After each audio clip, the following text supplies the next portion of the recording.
Regular season champion North Texas, behind the league's top attack, have earned the right to host the season's biggest game after the semifinal win over Ford Madison.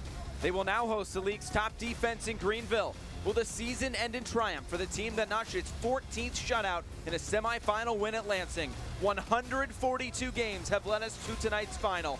North Texas Soccer Club, Greenville triumph. Who will be the one? The USL League One final starts now.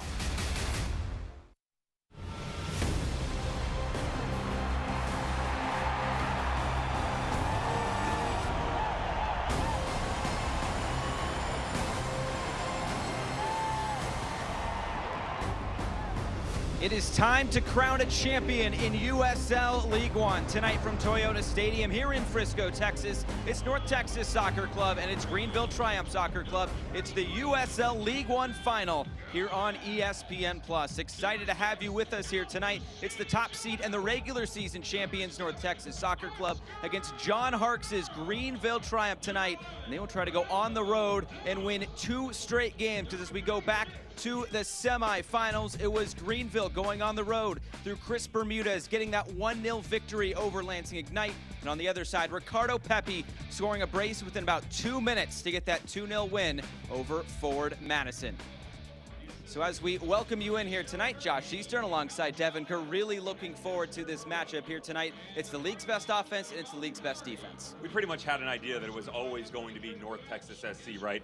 High tempo, high press, and we'll get a little bit further into that, but who was the matchup going to be against? Could Greenville really turn up that offense, bag a couple goals? They only needed one. Beautiful semifinal win at Lansing, and now how do you follow that up? Well, let's start with North Texas and how they got here. On a regular basis, Eric Quill gets his boys running downhill, and he turns their opponents around. Notice how everybody flat-footed, immediately tracking back. That makes it more difficult to account for runners, but it all comes down into this triangular play where they have multiple options because they're so good off the ball. Yes, technical on the ball, but look at the rotation. Down into the channel, quick little ball back across, and they bag it in the back of the net.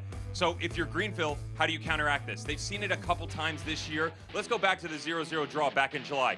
Everybody marked up initially, but can you constantly maintain that shape? That individual brilliance from North Texas SC starts to shine. Breaks down a little bit. There's room down in the corner. They all start to track back. There's no massive cause for concern. Even though it's not the greatest ball for SC here, everybody tracks back and they go the other way. That's going to happen regularly. Now, when they get caught up, how do you play out of the back and how do you play against the press? You have to trust the shape from the training ground. Everybody's got to work off of each other, proper communication, and they as well can exhibit a nice little isosceles right here. Watch the ball that tucks in. There's going to be a little rotation out, and then you're off to the races. Nice little ball all the way down the sideline, and it's the back post run. This is where North Texas can get itself into trouble. They have to account for that trailing run on the backside. If they do not keep their heads on a swivel, it's going to be a long night for them. And now we would like to welcome the third member of our team, Kelsey Steele. She's down on the field. Hey guys, you cannot script a better storyline than the one we're being given tonight. It's a 2019 Golden Boot and Golden Glove winner taking the field against each other for the 4th time this season. But this time, it's hardware and bragging rights up for grab. Ronaldo Damas leads a North Texas attack that has racked up 55 goals this season, 16 coming from his boot alone. You won't see many 20-year-olds with such a calm demeanor in the box. It's what makes this Haitian forward so dangerous. But he'll have to get past Greenville's Dallas Shea, who knows a thing or two about shutouts at Toyota Stadium. He's going for his 3rd in Texas this year. And guys, this is someone who has been waiting for his moment to shine. After serving as a backup in the USL Championship for 3 years, he has taken this platform with Greenville and is running with it. So the question remains, is it defense that wins championships or is it offense? We're going to find out tonight. Josh, Devin? Well, thank you very much, Kelsey. Yes, it will be very interesting to see whether it will be the offense or the defense here tonight to win that title. We are just getting set for these teams to take the field here tonight in Frisco. A beautiful night for soccer here at Toyota Stadium, and here they come. It's North Texas Soccer Club in their home red jerseys, while it will be Greenville Triumph in those white tops here tonight. And a couple of the academy players seeing them out onto the field. This is FC Dallas, really organization. They embrace that development aspect of the game. You have to remember that a lot of these youngsters have had experience in terms of finals, where national championships, Dallas Cup finals. even the Surf Cup, but this is a different animal. You're going against guys on the other side in Greenville that have been in situations like this before and have had a lot more professional experience. Guys like Dallas Shea, remember, he was one of the backups at Phoenix Rising that made it all the way to the USL Championship final last year. Even the back line, Cole Seiler, Kevin Pullitz, Evan Lee, all of these guys are more accustomed to this. They know the pressure-packed situations. So Eric Quill, he'll say, listen, trust yourself. We put you through a certain process. Let's just follow the procedure. This is why we got here. Let's just continue forth 90 minutes for glory. And now getting set for the national anthem tonight. Let's send it down to Darius Thomas from the Fort Worth Opera.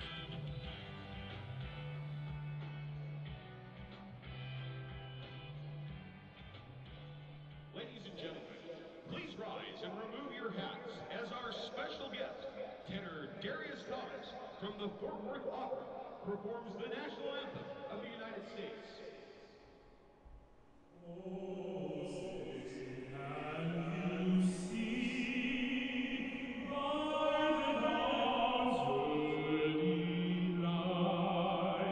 What so proudly we hailed at the twilight's last gleaming, whose broad stripes and bright stars through the perilous fight o'er the ramparts we watched were so gallantly streaming, and the rugged red glare of bursting gave proof through the night that our flag was still there. Oh, say does that star-spangled banner yet wave o'er the land of the free and the home of the brave. Thank you, Darius.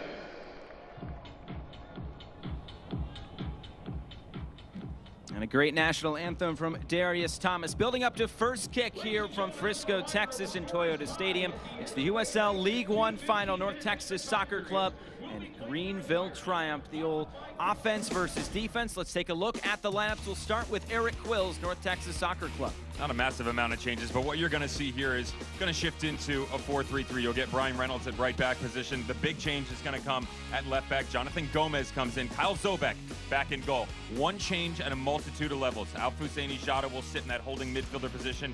Thomas Roberts, and how about Imanol Almaguer? Can those two combine and remain compact, but more importantly, push this pace up high? Oscar Romero and up on the right side. How about Greenville Triumph and what they're bringing to the field? John Harks' boys, one of the most stout defenses in all the land.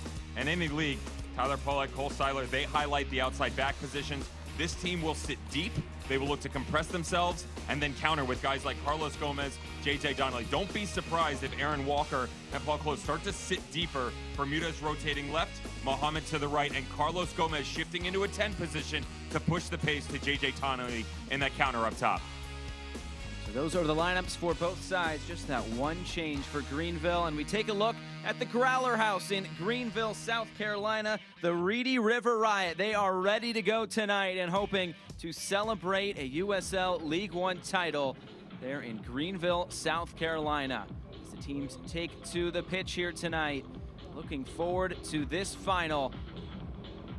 We will get a champion at the end of this night, whether it takes 90 minutes, 120, or penalty kicks. There will still be just one remaining at the end of this match here tonight.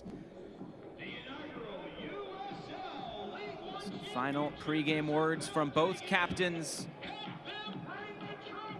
We're You see Dallas J there in goal, the Golden Glove winner for Greenville Triumph.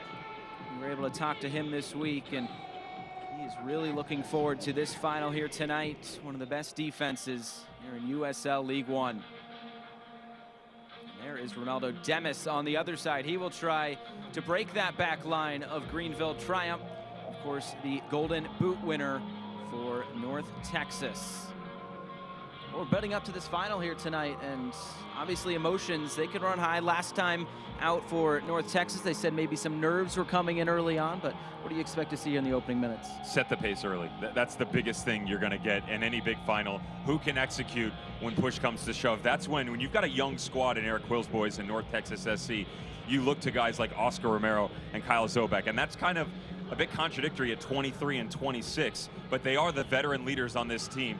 Again, Greenville's been here before in terms of the amount of experience that they've got. They'll be a bit more accustomed to the pressure, but they are still on the road against a high-powered offense. And we are underway from Frisco, Texas, the USL League One final. It's Greenville going left to right. It's North Texas going right to left. And of course, that last match for Greenville in the semifinal, the 1-0 win on the road at Lansing. Chris Bermudez scoring that goal, and one was all they needed. And those 1-0 score lines is nothing Greenville isn't accustomed to this season. Plenty of them throughout their regular season. On the other side for North Texas, well, they couldn't find a goal until those last 15 minutes, which is when they really like to score goals. They have 14 goals in the final 15 minutes of matches this season, and Ricardo Pepi found 2 within about 2 minutes right after that 75th minute mark. That was enough to dispatch forward Madison, and they had upset on their mind for sure. But once again, it will be Greenville trying to come on the road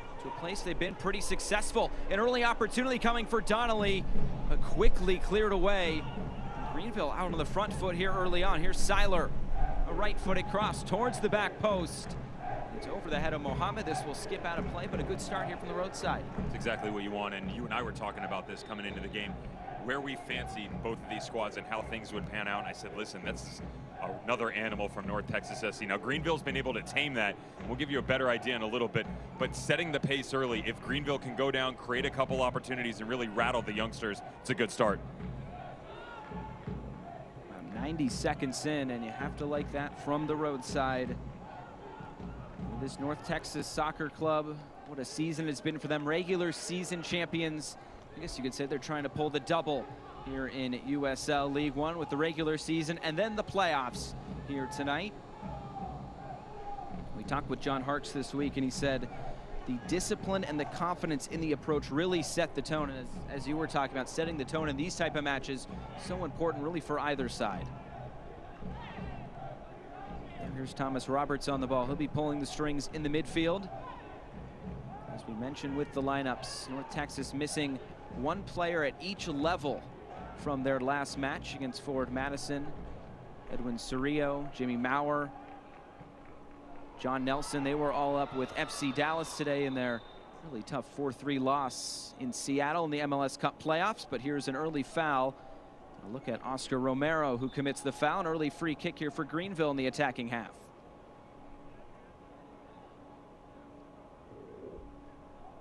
Just a couple minutes in, not necessarily a gift of a free kick, as the challenge had to come.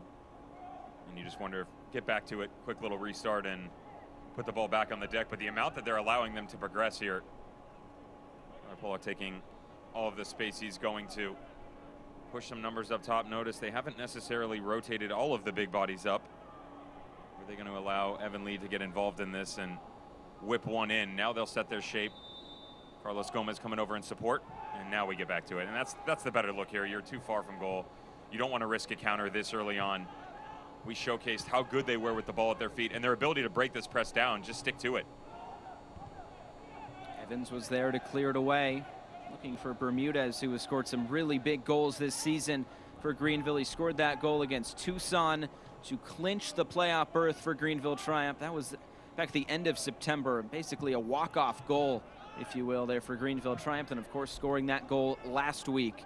And then he scored that goal against Madison at the end of August to get a big road win, and that really solidified that 3 seed for Greenville coming into these playoffs, as the ball now rolls out for a goal kick.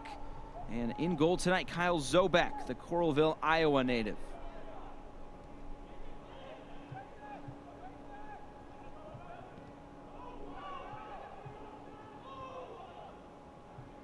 Here's Gomez looking to play out through this press.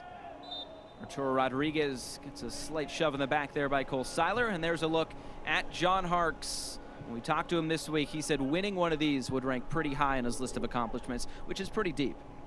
Considering his resume, it's a bold statement from that man, living legend John Harkes. Always a good chat, and he's got a lot of confidence behind him, and rightfully so. Everything that they've been able to do, and you just take a look at their body of work. It wasn't necessarily home or road, it was both. This is a team that got better as the entire season went on, and I guess the key question was, and we briefly chatted about this, was did they have the goals in them? You know, could they find a way to not only eke out wins, but have some dominating performances, stick 2-3 in the back of the net. No, in the semifinals, they didn't need that, but they were able to turn some momentum, and a lot of that came off of their games against North Texas SC, where they had, the gritty 0-0 draw. Yes, they lost 1-0 early on, and if you're just joining us and haven't been able to see it, they did down them 4-0. Of course, that was a red card about 20-25 minutes into the match. But most importantly, they grew together. They have much more of a regular squad, not as many rotating variables for them, and they trust each other just as anyone, and their defensive shape is absolutely beautiful, and you get an idea right now of what you're seeing, where they drop the 4 blocks in the middle. Nice little shot, and the 2 boys up top working together. Already, you can see the shape changing just a little bit, where you mentioned Carlos Gomez would rotate over to a central spot. That's already happening. Omar Mohamed going all the way to the far side. This one might have taken a slight deflection out. Throwing now upcoming for Greenville Triumph and Cole Seiler. One of 3 Greenville Triumph players to be named to the All-League team. We'll show you the full list at halftime tonight. J.J. Donnelly came over from Tormenta through their development system, and he gets taken down by Alfousseni Jata. John Freeman having to step in. Looks like this will be a yellow card. Already 2 challenges for Jata, and John Freeman will now put him in his book tonight. This is warranted. This is a reckless challenge in from behind on the big name for Greenville Triumph, J.J. Donnelly. Watch him, beautiful touch out of the sky. Sorry about you. The nice little touch out in front. Great job just holding possession and just the trailing leg through. And there's not a massive amount of contact, but that's one thing you have to remember. And any dirty challenge in general is that it doesn't have to be the fact that they actually lock up. It's the intent behind it. That's what happens for Jata. The yellow card has been issued to North Texas SC player Greenville. number 6, Alfousseni Jata, in the 7th minute. Klaus puts it back into play. Trying to go over the top, looking for Bermudez. This might fall for Paul Klaus again. All the way through the back line, centering off the post and out. Hit the outside part of the post. It's a corner kick here for North Texas, or pardon me, Greenville's. It took a deflection off of North Texas. Talon Montgomery, thank his lucky stars on this one. Off the deflection, the center back rotates back over, and well done. He gets in front of the shot. Little kiss from the woodwork to push it to the side, and this sustained pressure with the opening 10 minutes. Really impressive by Greenville, pinning North Texas in their own half. Looks like Mohamed over to swing this in. The in-swinger towards the near post, all the way through. Arturo Rodriguez will clear this away. This will run all the way out for a Greenville throw-in, and seems like the match has been played mostly on this side of the pitch early on. Another look at that move just before, and well done. Oh, Paul Close just stepping up right through the middle. Sometimes that's all you have to do, and what he's trying to do is just get a little redirect. J.J. Donnelly making the run to the near post, puts it back across the 6, danger area. Sometimes you can even go directly at goal. By the way, you can see that North Texas SC not backing down, though. They're rattled here, but starting to throw their weight around a bit. Coming into this final, obviously nerves can get through some of these younger players who haven't been in these situations before, but we talked with Breck Evans, and I asked him, how many finals have you been in, as we take a look there at Eric Quill. He said, I've been in about 3 and I've won all 3. So he's pretty experienced here at this level. He's just bragging. I won all 3, 100%. How about you? You set yourself up for immediate regrets when you have a conversation with a gentleman as that. But Eric Quill, phenomenal playing career. I can remember him back with Tampa Bay Mutiny. Of course, I was a Miami Fusion fan. That's quite some time ago. And nice to see him start to attained some success at the coaching levels. Obviously, he had some ideas about where his career was going to head, still does. Every coach that starts out has a massive amount of ambition coming over from the Dallas Texan, one of the bigger clubs in all of Texas. They've been around, it seems like eons. Just now an opportunity to step up, take that next step, and learn from a fantastic organization that from top to bottom gets it right. You look at the Academy, North Texas, FC Dallas and their MLS squad, their ability to push all of those together, and more importantly, impose the system. That's the biggest talking point when you look at clubs like this, where they follow the path of what goes on overseas. Clubs like Liverpool, Chelsea, Tottenham, they get guys where it doesn't matter if you're 14, 18, 22, you have a job to do. So when you're an outside back and you get an opportunity to step up to whatever opportunity it may be, it's just a next man up type deal. That's why you see this success at every level for this team. Looking to play in for Oscar Romero, but it's cut out by Evan Lee, and we were talking to him and he brought it up. 38 different players have played for North Texas this season. He said, I've really learned a lot about player management and really how to balance all these things being thrown his way. So 10 minutes gone, a throw in here for North Texas. Romero into the corner, Polak comes away with it. As they look upfield, maybe trying to counter, but Paul Clyles will slow things down here at the back. And this is some of that press I talked about. Let's see how well they do with it. Quick little distribution, a lot of numbers in the midfield. Great close down by Almaguer. And that overload is what's going to be key for North Texas SC. A quick little swarm, because you allow them to play. Greenville will play out of the back. They'll start to push the wings.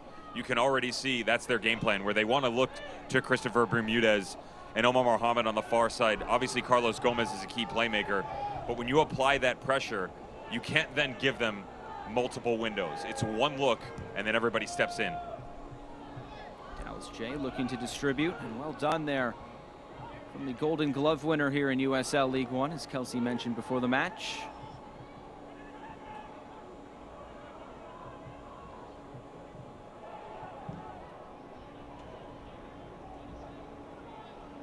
Now Mohamed back into the middle. Walker trying to advance the ball, flicked on for Polak. Early opportunity, chips the keeper, and it goes wide. Oh, Tyler Polak, it opened up for him. The left back finding himself in an attacking position here early on. You just have to wonder how much he regrets this decision to go up over the top. Beautiful run from the outside back. And as this thing starts to part the Red Sea, keep an eye at the top of the 18. Dissects everything, and it's a clever little flick. All he has to do is push this into the bottom corner. Watch this angle. Loads of space to work with. Does not have to be that clever. This should be 1-0. We might look back at that one at the end, but on the other end, here's Arturo Rodriguez. He can make some magic happen as he plays it wide. And for Romero, the cross in. It's taken by Dallas J.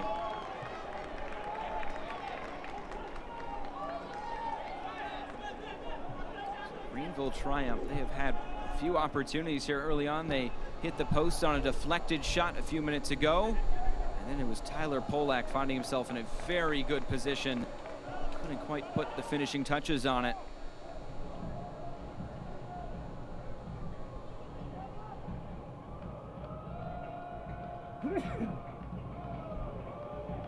Message from John Harkes this week to his team. We deserve to be here. And he says it's maybe more of a fight than a game of mistakes as we get into this. See how they can capitalize on mistakes as Arturo Rodriguez gets played in by Gomez. Rodriguez cutting in field, looking for Roberts. Now back out for Gomez. All the way across the 6. Comes for Seiler. He'll knock it out for a throw-in.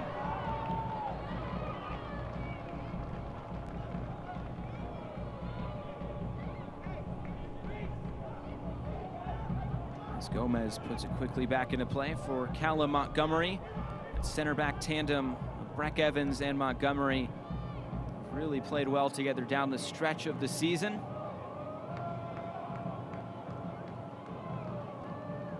Taken away by Polak as they look to advance upfield. Romero back for Reynolds. Reynolds looking into the middle. Demis was there, but Lee got a foot to it first.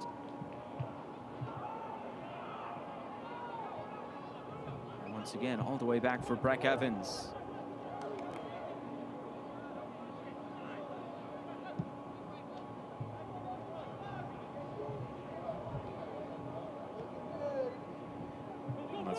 rotation now. Can this midfield start to have a little fun with Greenville Triumph? They've sustained about 15 minutes of pressure on their heels at the start of this match. Now you look to McGarry in the middle of the field. Obviously, we referenced Thomas Roberts and what he was able to do. Just in the ball now, Jata dropping quite deep in, and he'll tuck himself in between the back four. That allows the outside backs to get much higher.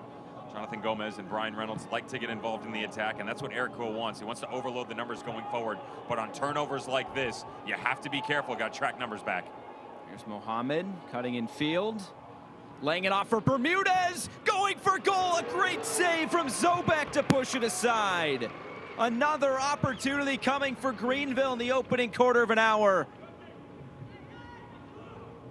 Sloppy play coming out of the back for North Texas SC, and they have to remain disciplined when they have trouble with it. Mark where your guys are just in front of you. Have a conversation with where the responsibilities lie, because they're really struggling with the trailing runners. Mohammed again, all the way through, it was missed right in the middle. Donnelly had a golden opportunity again. Already in this first 15 minutes, it's been a match of missed opportunities for the roadside. I also wonder in terms of overall decision making. Watch this open up just like the other one. Bottom corner, left side, call it a day. Tries to go near post. That's a book that Kyle Zobek has read all too many times, former stand-in at Valpo. He accounts for the back post run. He had support if need be. Well done by Zobek to just hold his shape, push it to the side. And if you're a goalkeeper at home, that's textbook goalkeeping. If you're gonna give up a rebound, you want to push it away from the danger zone. Really well done bringing it back across his left. Now you just wonder, can you continue to push things out here? Because we've seen really 2 or 3 glimpses. That's about it of North Texas coming forward. Now you've hit the reset button, moved all the way up the field. Keep some of the pressure on this end of the field for a little bit. Make Greenville try and work out of the back for this. Zobek, one of the more experienced players on this side. Romero gets pushed down, and this will be a free kick for North Texas. An interesting position as Arturo Rodriguez might fancy this as he jogs over to that right flank. It's one of those gray areas, right, where can you go direct here? If you're a magician, absolutely. On this big field, though, and that's something we haven't addressed yet, we'll dive a bit further. You have to really weigh your options out here. And what's the best look? The angle that you're playing right now against a great goalkeeper, Golden Glove winner in Dallas J. The direct route is probably not the best bet. So you have guys like Alfuseni Jada, even Breck Evans on the back post. Put one of these up here and let the big boys go get it. Brian Reynolds tussling in the box, set a little pick, rotate someone in, and try and challenge the goalkeeper. And our referee, John Freeman, having a word with everybody in the box before this is swung in. It's Roberts and it's Rodriguez standing over it. Step over, it's Roberts sending it in towards the back post. Montgomery was there, still in the area. A heavy touch by Mohammed. Now here's Romero. Slipping inside for Almaguer. Almaguer going for goal, pushed aside by Jay. What a frenetic start we have here in Frisco. There's a lot to account here for Dallas J as this is in traffic and coming back against the run of play. The center backs actually stayed up high, expecting distribution to come back in. I do not mind the decision by Almaguer whatsoever. Early on, nerves and tensions running high. You want to test the goalkeepers whenever possible, especially considering they haven't really had a lot of movement down on this end of the field. Corner kick swung into the middle. Evans knocks it forward. He was looking for Demis.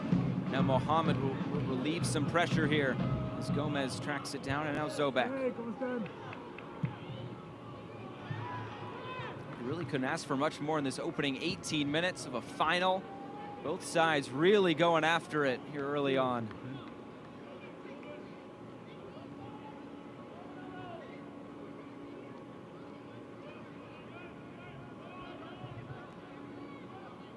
Now Lee bringing it forward. He sends this straight out of play. Select is the official ball supplier of USL League One and many of the finest leagues in the world. Since 1947, Select has been the leader in soccer ball quality and innovation. For the latest Select products and special offers, please visit selectsportamerica.com. The way things are setting up, Josh, you almost figured this would actually be flipping the script a little bit, right? You would expect Greenville, the one to be sitting and picking and prodding at minor opportunities in the other end of the field. North Texas SC applying most of the pressure. That's not the case right now. John Hart's boys on the front foot. I like it. You just wonder, is that something that they're able to sustain for a full 90 minutes? Gomez getting high up the field again, looking for Demis. It's cleared away by Paul Klaus. Bajata charging forward, trying to go over the top and keep it alive. He's already on a yellow card, something to monitor for the defending midfielder in this lineup tonight. Now knocked back for Jata. Remember, if we get to extra time, there is an extra sub allowed, so they can have a fourth sub should either coach want to use it.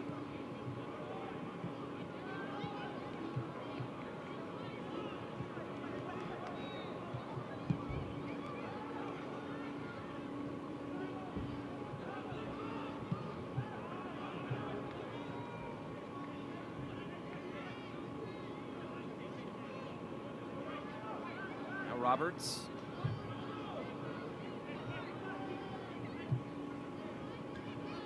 Gomez. This is more of what we've been accustomed to with North Texas this season. The foul as that pass was made. Free kick opportunity again for North Texas.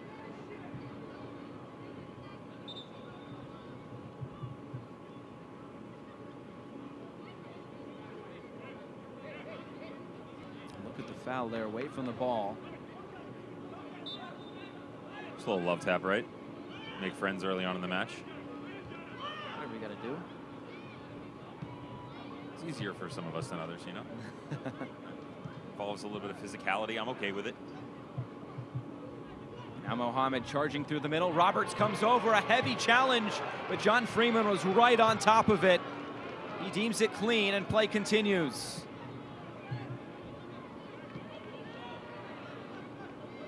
Wide now for Arturo Rodriguez. Cutting in field. Cross for Thomas Roberts. That slow build-up play now starting to come up here for North Texas. Played wide again for Gomez.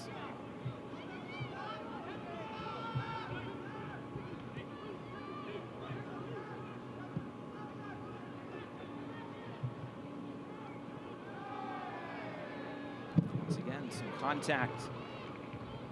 Play continues. Some quality tackles flying around. North Texas SC have to be careful. Just a moment ago as they go all the way to the far side of the field, Breck Evans was looking for an outlet pass. Unfortunately, Brian Reynolds has pushed his line so high it wasn't there. Greenville had the ability to take one little step in. Carlos Gomez rotates over. Omar Mohammed just tucks himself in a little bit and the passing lane is closed off. So what do? You do a multitude of things. You can actually invert your run, overload the midfield, which could help them. But you can actually just simply track back a little bit more. You're going to pull the runner with you, but also give your opportunity of support to the center back. Play a little ball in, and then you go the other direction. Greenville now coming back the other way. Walker wide for Bermudez. Now it's Seiler.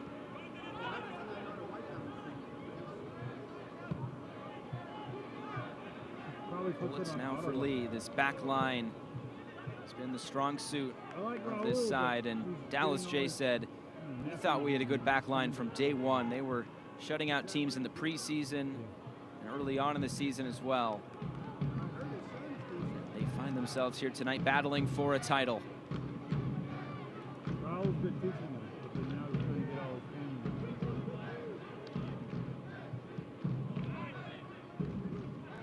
Here's Gomez.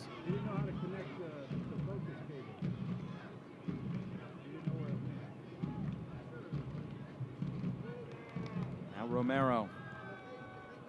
Slow build-up again from North Texas. Switch of field now, looking for Reynolds. Here's Rodriguez. It's a pretty good case for league MVP. 7 goals and 10 assists this season. It's a misplaced pass, but it runs all the way through for Gomez. Go run. Go run. Go upstairs immediately. Now midway through this first half and in this USL League One final, Josh Eastern, Devin Kerr, Kelsey Steele with you. It's been a pretty up and down match so far. Maybe not what we expected coming in, but it's definitely been pleasing on the eye here early on.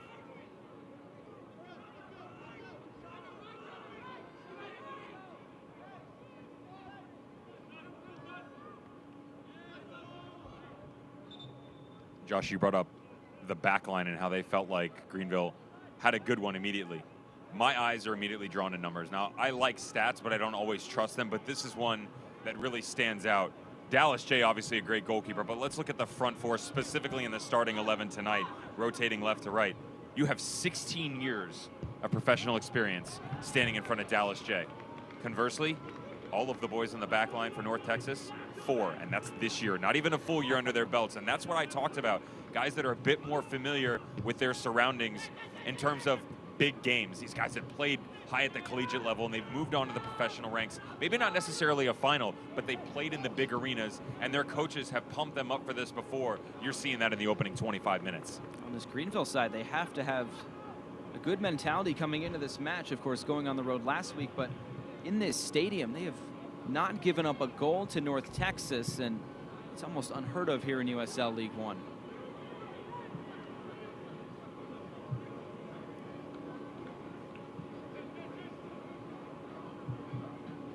Now, who can find that opening tally here tonight? It could really change the complexion of this match. Get into this latter half of the first 45 minutes as Roberts wins it back. So shifty on the ball.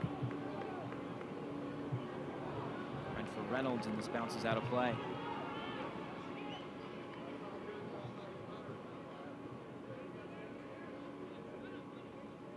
We're seeing that press again here from North Texas as Tyler Polak looks to throw it in.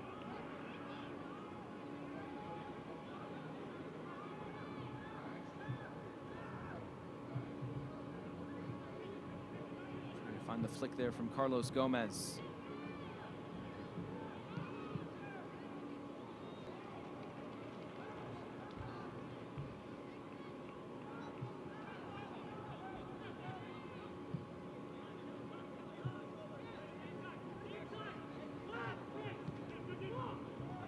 Play through the middle. Here's Arturo Rodriguez. Now for Demis, back for Arturo, and this will run out for a goal kick. And now let's welcome in the third member of our team, Kelsey Steele. What are you seeing down there on the field?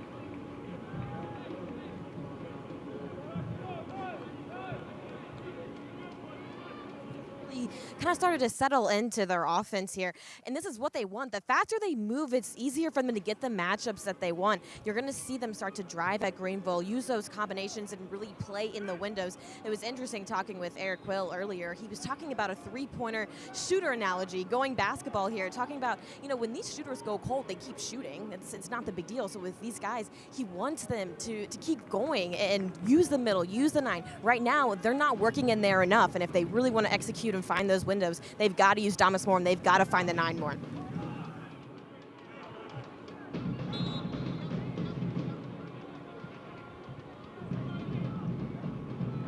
Foul there in the midfield. Thank you very much, Kelsey. Omar Mohammed committing that foul. Back to North Texas it goes. So let's play off those comments a little bit, right? How do you now open this game up? If you're a midfielder, you got to venture out of your comfort zones. You got to shift left and right, give yourself a bit more depth. What they're struggling with right now is Almaguer, Roberts, and Jata in the middle of the field are all clumped together. And the reason is J.J. Donnelly and Carlos Gomez from Greenville Triumph are dropping back in, and they're compacting in the middle. You could go direct, stretch the game up over the top.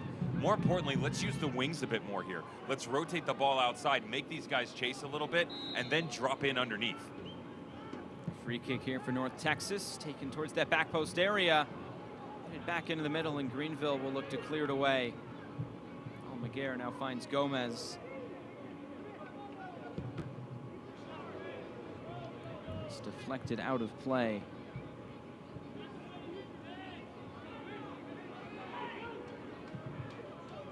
As Eric Quill told us this week, this team, Greenville, works harder than any other team horizontally.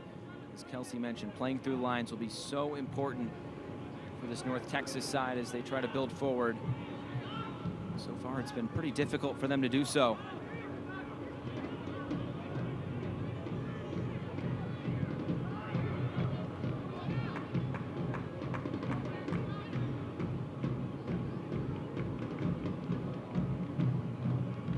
Laguerre plays it wide. Back in for Romero. He's really come on as of late, in good form on this North Texas side, but Greenville trying to look upfield.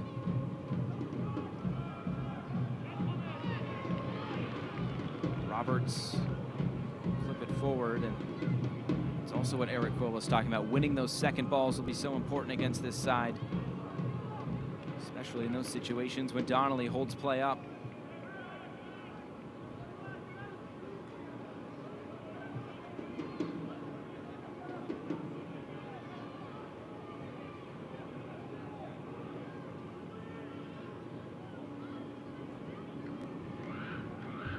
Demis for Jata.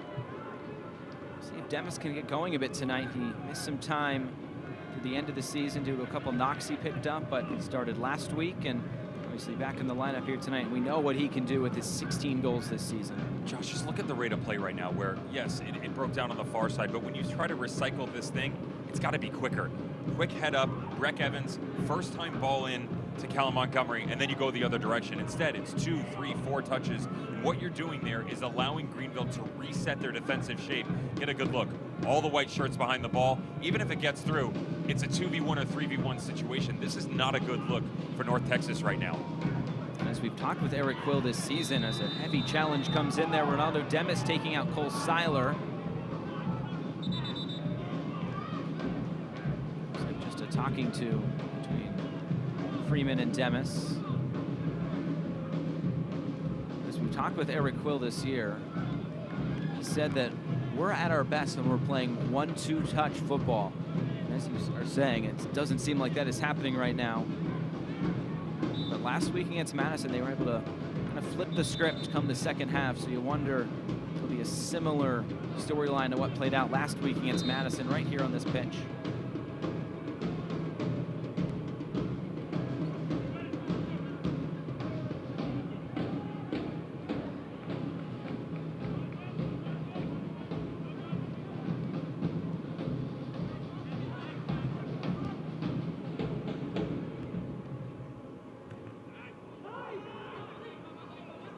Mohammed flicks it forward for Bermudez. Well done. Bermudez cutting towards the end line, trying to cut it across. It took a deflection. It was Breck Evans, the captain, able to clear it away again. Seiler and Rodriguez battle for that. Actually, it falls here for Polak. Well done, is able to keep possession for Greenville. And for Bermudez again, as this one comes out of play for the throw-in. Good pressure in the middle of the field by Thomas Roberts on the step by North Texas SC, and that's where you'd like to see the red shirts push up a bit higher. So when this ball comes back across, everybody's already in an offside position because you push your lines up. And that just comes down to communication right now. The youngsters rattled. You can see that some of their responsibilities just struggling. A shot on goal, but a pretty straightforward save for Zobek. Some of the shape in the middle as well.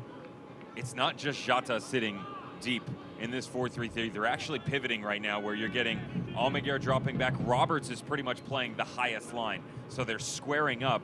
What Greenville's doing is just playing in between them. It's actually quite smart. Gomez couldn't quite get around Politz. This deflects out for a goal kick.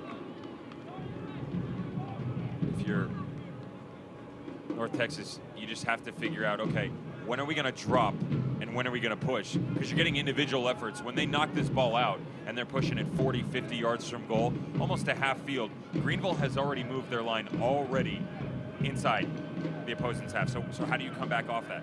Knock the ball, everybody moves as one single unit. This attacking shape that you see when they all go together, it's just not being replicated on the defensive side of things. You're getting 2, 3, 4 guys stepping, and it has to be one cohesive unit. We'll see if that's something that Eric Quill addresses at halftime, but Cole Seiler getting into the attack, trying to play it forward into that open space for Mohammed. But a miss-hit pass there, and it goes out for a goal kick. Cole's playing a bit too much FIFA. trying to pick one out from about 40 yards. Quick little chip and put his name in the highlight reel.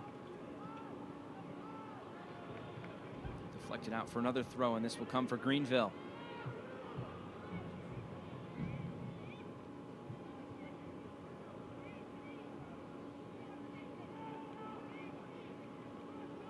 There's Polak. Polak again, looking for a cross. Evans was there to meet it and clear it. And now Demis almost got around Lee there, but luckily Politz was there for Greenville. This doesn't really seem like the same North Texas side that we have seen at the end of this season. They really ended this regular season well. They won 6 of their final 7 matches, a 19-4 goal differential in those 7 matches. The one loss coming against Forward Madison on the road. They really finished strong coming into these playoffs. Here's Arturo Rodriguez. Tried to find some space, but he plays it wide. He'll get it right back. Now Roberts back out to that right flank. Cross coming, cleared away by Walker. And Mohammed will look to counter.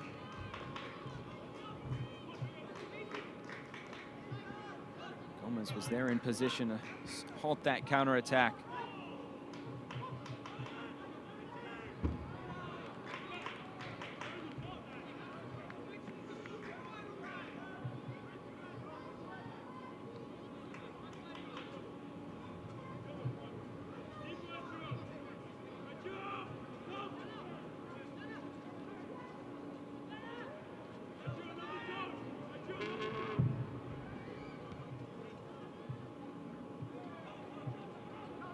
Down in the middle, but advantage being played. It was Almaguer who hit the turf.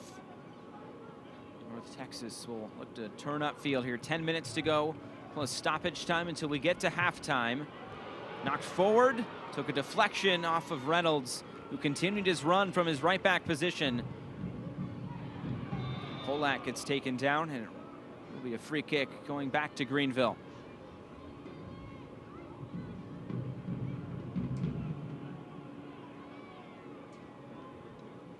Gotcha there.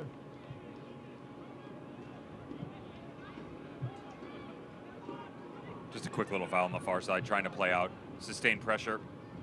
Nice little step, and Demis just can't get it right. And that's kind of the silly mistakes we're seeing, right? When they apply a lot of pressure and you've got them pinned in and then you let them off the hook. That's some of that youthful exuberance that's overstepping its boundaries right now. Coming into the box, almost an opportunity presenting itself for Donnelly.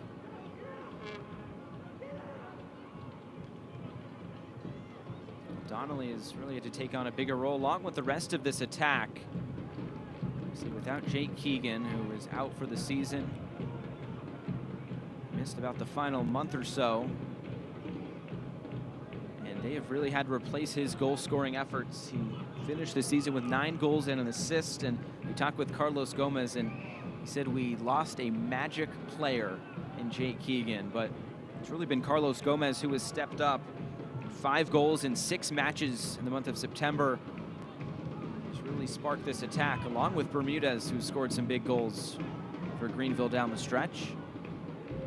Now it's trying to find that final moment here tonight, and Donnelly, along with Bermudez, have had some opportunities.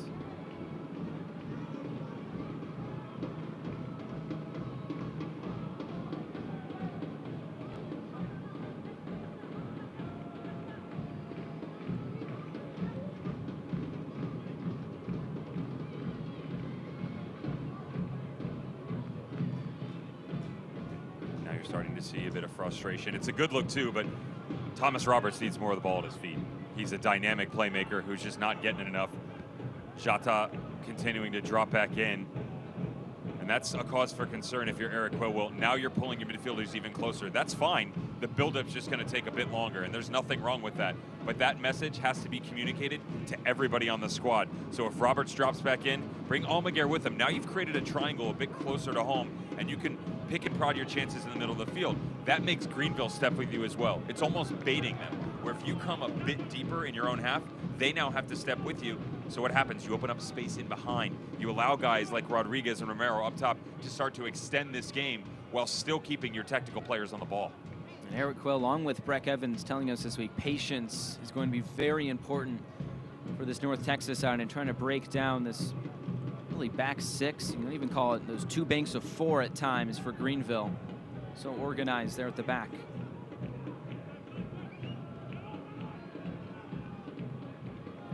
Polak like slipping there, and that opens up some room on the right side for North Texas to attack. Gomez tracking back.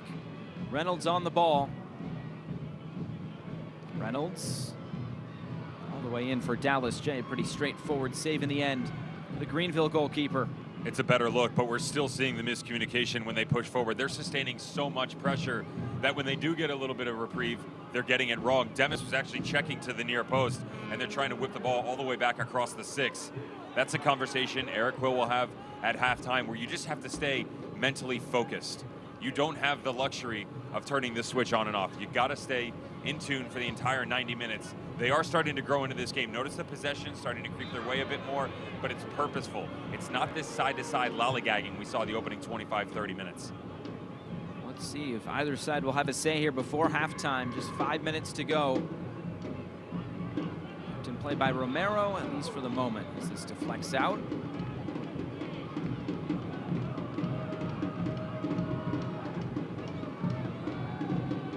There's Polak and Politz.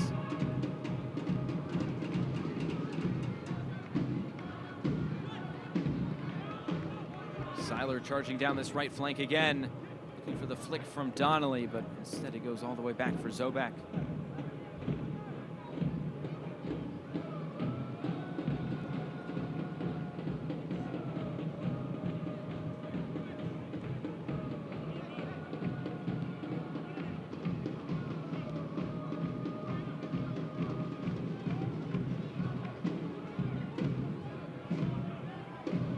Roberts gets into the attack. He plays it wide for Gomez. Rodriguez. Going to center and switch the play there, but Mohamed comes away with it.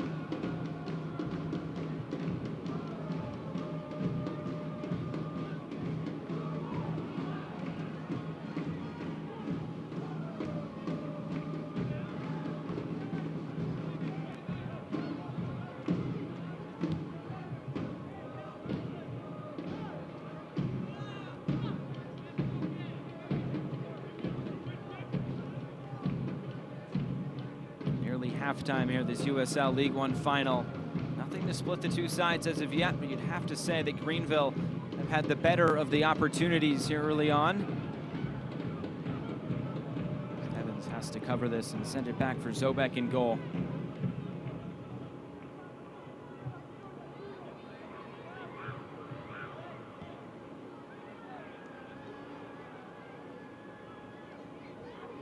Jota dropped really deep. It almost looks like a back three at times tonight from North Texas. Especially with Gomez getting so far up this left flank. Kindly deflects for Arturo Rodriguez, who gets taken down, and it will be a free kick for the home side. Arturo Rodriguez picking himself off the pitch, and Paul Klaus, it looks like, committing that foul. This will be a dangerous opportunity. Is it an overstep enough for the referee to blow the whistle? Absolutely. It's the trailing arm that gets him in trouble. It's not necessarily a massive amount of contact, but right in front of John Freeman, that reach around gets you in trouble. And now you've reached the danger territory. This is where Arturo Rodriguez will pull the trigger. Dallas J, he's asking for 3 in the wall, setting his boys up, get everyone in front. He wants to make sure.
opportunity coming just moments ago for Arturo Rodriguez.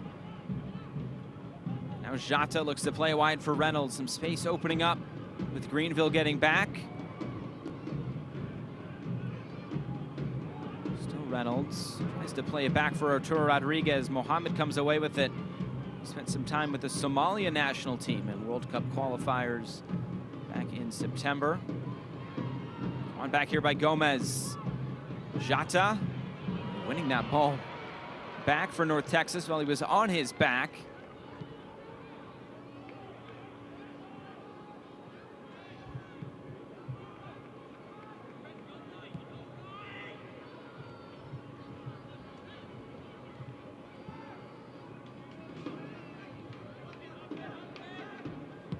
See at the bottom of your screen there for a moment. 1 minute of stoppage time here at the end of this first 45 minutes.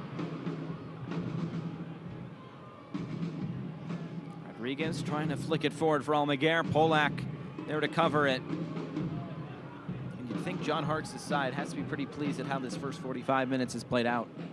He will. The problem that you're running into right now is North Texas SC is starting to figure things out. Eric Quill understands that he's got to get his playmakers on the ball, and we'll give you an idea of exactly how that's going to play out at halftime. But there's a bit more rotation right now where, yeah, you're not far off. It's a 3-5-2 of sorts, but that's not very unfamiliar territory for what this team tries to do. They want to get their outside backs forward, you overload the middle, and you push the tempo. The problem is they're pushing numbers, but the pace is still stagnant. Bermudez, he looks to get it back. Bermudez to his left foot, it's saved! It's just out of the reach of Donnelly. And now trying to be saved on this near side. What a sequence of events for Greenville again. Sobek has come up time and time again with big saves in this first half. Long thrown into the box. Jata into the middle looking for Donnelly. He goes down in the box on the challenge with Breck Evans. And there is halftime. Well, what a end to this first 45 minutes. As we stand, it's 0-0 as we go to the break. This is exactly what we're talking about for Greenville, where you sustain a bit of pressure and then you go the other direction quick. They just need to be more thoughtful in their actions going forward. Really thought they did well holding their defensive shape, but as the half went on, they didn't do a good enough job pushing the tempo. We mentioned North Texas SC. The playmakers in the middle of the field have to be more active.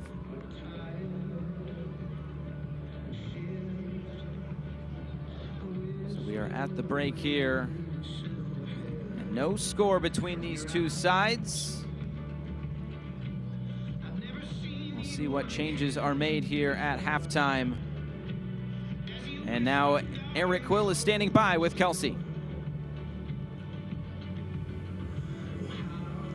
Coach, you said that this final was going to be a new and challenging experience for a lot of your guys. How do you feel they handled the stage in the first half? But the first 15 minutes, we looked really young. Thought we looked scared. We've been sloppy. I thought the last 25 minutes the game settled down and we've gotten a little bit more of what we want, but we're not clean enough. We're not clean enough in the windows and our combinations. So that's what we need to work on, and we need to be better at picking up second balls. We're not anticipating second balls enough. So we've got a lot to learn come second half. Thanks, Coach. Kelsey, so 45 minutes down, 45 to go. It's North Texas 0, it's Greenville 0. But it has been an exciting first season here in USL League One. Let's go find out the top 10 moments of the year. After 2 years of preparation, USL League One played its inaugural match on March 29th of this year. 6 months, 140 games, and 361 goals later, we've reached the USL League One final. From stunning goals to incredible off-field milestones, we're counting down the top 10 moments from the inaugural season, beginning with one of its brightest young stars. Coming in at number 10 is the 16-year-old phenom, Ricardo Pepi. The North Texas striker recorded the first hat trick in League One history in his first ever professional appearance, scoring 3 goals, leading North Texas to a 3-2 win over Chattanooga Red Wolves SC in the club's inaugural match. Here's to Pepi scoring goals like this in a U.S. men's national team kit in a few years' time. Moving from one of the league's best strikers to one of its best goalkeepers, we'll take you to Statesboro, where Tormenta FC and Lansing Ignite met in a crucial top 4 clash in July that was not short in dramatics. With the match tied at 1, Elma Enfor stepped up to the penalty spot in the 97th minute with the opportunity to steal a road victory for the Ignite. But goalkeeper Pablo Jara denied N4 from the spot in stunning fashion, making one of the saves of the season to earn his side a point. N4 goes from GOAT to hero as we turn to number 8.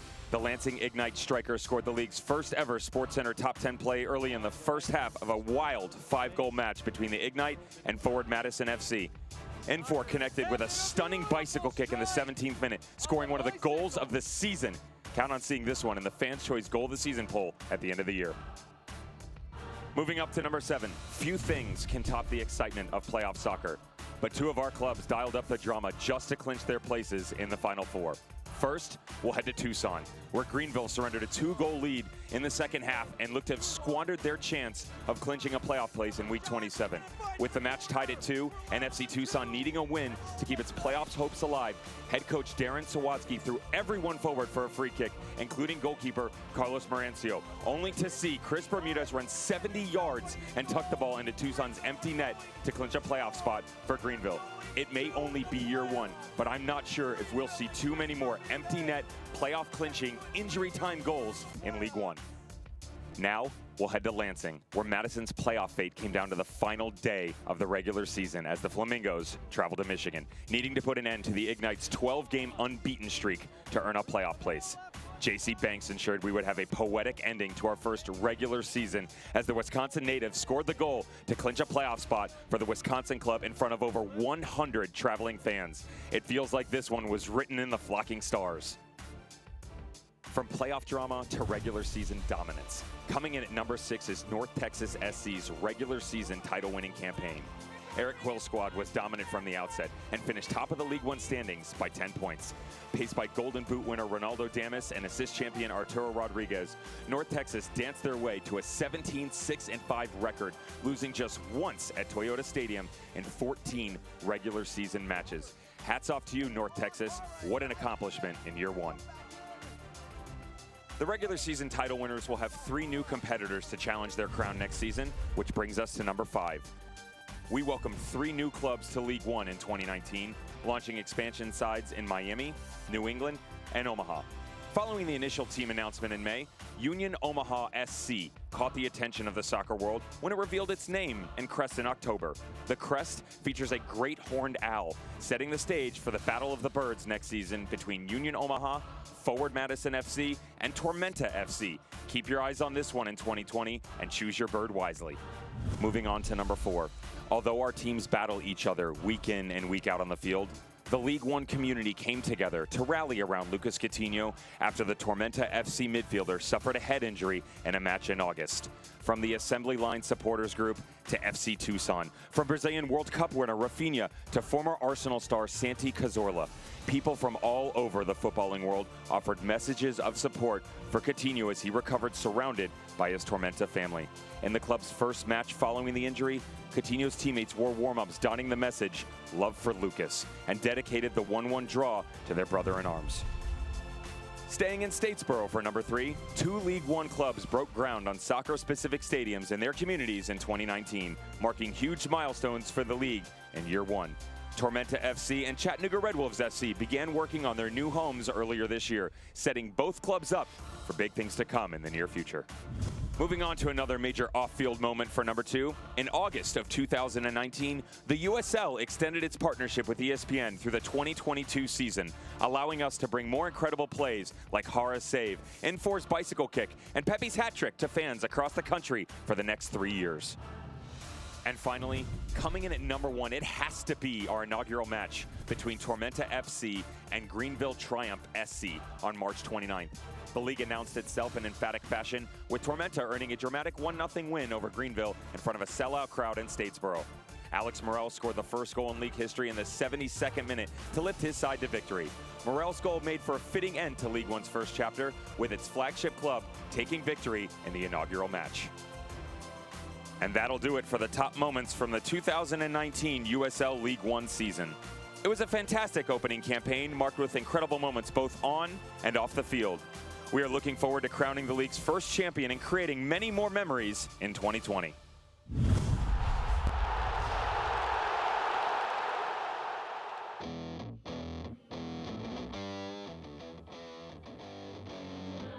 Halftime here from Frisco, Texas. North Texas 0, Greenville Triumph 0. Plenty of opportunities for both sides. We just saw 10 of the best plays of the season. Well, these are 3 of the best players throughout USL League One. Of course, Ronaldo Demis getting that Golden Boot, Arturo Rodriguez with the assists, and Dallas J that Golden Glove Award. I know those guys. I think we've seen them a couple times tonight. Dallas J called to action a couple times. Unfortunately, Demis really hasn't had the opportunities to push the pace up there a little bit, but a worldly talent, 16 goals, and I really like his ability to play with his back to net. Again, they just haven't really given him a lot of opportunities. Changes will be made in second half. Keep an eye on those stats start to pile up. And of course, there will be a few more teams coming into USL League One next year. Union Omaha, along with New England Revolution 2 and Inter Miami, will come into League One next season. Another representation of the beautiful expansion of this beauty game in the United States. Inter Miami, CF, they're getting an opportunity to push in. Union Omaha, that's my hometown, by the way. I don't know if you know that. I did Nebraska not. native, brother. Oh, let's go. Teach ya. Midwest. I'm going back. Just kidding, I'm staying All here right. with you. Oh, Don't worry. man, scared me. Great opportunity for all these clubs to continue the growth of their organizations and, really pipe some young talent in through their systems. And now we get into the all-league teams and a look at the first team. A few players from this match you're watching tonight. 3 from Greenville and 2 from North Texas. No surprise, Golden Glove winner Dallas J. And there's a message here for the Greenville boys where you get guys like Dallas J, worldly talent at FC Tucson, gets a chance with John Harkes at FC Cincinnati, doesn't necessarily go his way when they move on, Talon Koch, and then he goes to Phoenix. And what's that going to be like? Not a lot of playing time. He said it was really important that I went somewhere that believed in my talents, gave me a chance to play. That's pretty much the reverberating message. Outside of the young ones from North Texas, guys like Seiler and Pollock, they get another chance up. They're making the most of their opportunities. And a look at the second team, Alex Mangels, who had the most saves in all of USL League One and is up for goalkeeper there. He's the goalkeeper. Then up top, Ricardo Pepe, along with Jordan Jones. Jordan Jones really finished the season well. And Walefi for Chattanooga. He was a staple in that midfield for Chattanooga all season long. So plenty going on around USL League One as we come to the end of this season. But we still have the playoffs and the final day of the regular season and the USL Championship right around the corner. Let's go find out what's going on in the championship.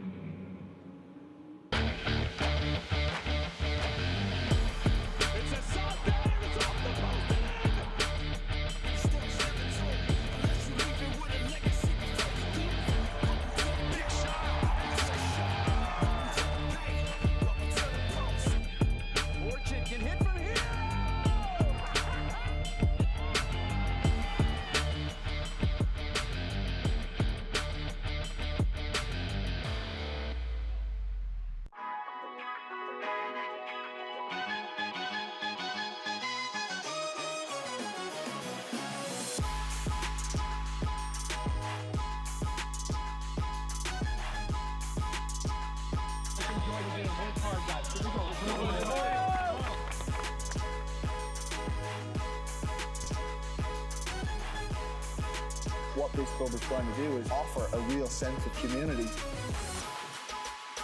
But it's all about the process. Make sure you're doing the little things right. We have a really strong locker room, and everybody really wants to do well for the club.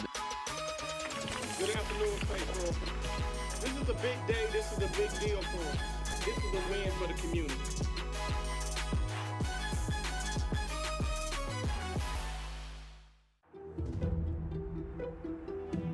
We've been averaging, between, I would say, 10 and 12,000 a game. And it is a loud, boisterous 10,000, 12,000, and they love us, and we love them just as much. I mean, it's a reciprocal relationship at all times. We never thought that we would grow this fast.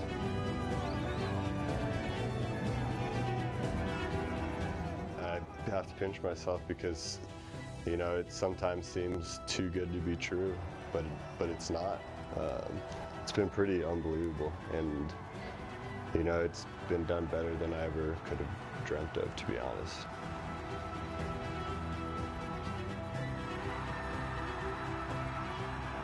This is a club for New Mexico, by New Mexicans.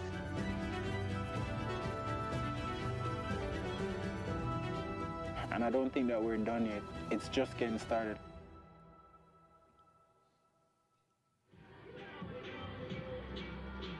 Welcome back here to halftime between North Texas and Greenville. Triumph here in the USL League One final. Josh Eastern and Devin Kerr. Well, it was an interesting first half. Greenville maybe a few more opportunities going forward than we thought, but still no score. I was actually quite surprised at how much possession they were able to hold. The problem was when they went the other direction, they couldn't really get a lot of good chances. North Texas SC, Thomas Roberts. That's the key to your victory right now. Go after the 18-year-old in the midfield, and he is the glue that's going to connect you from the back line to the front. That front three is really where they had trouble getting things going. So how do we start this thing off?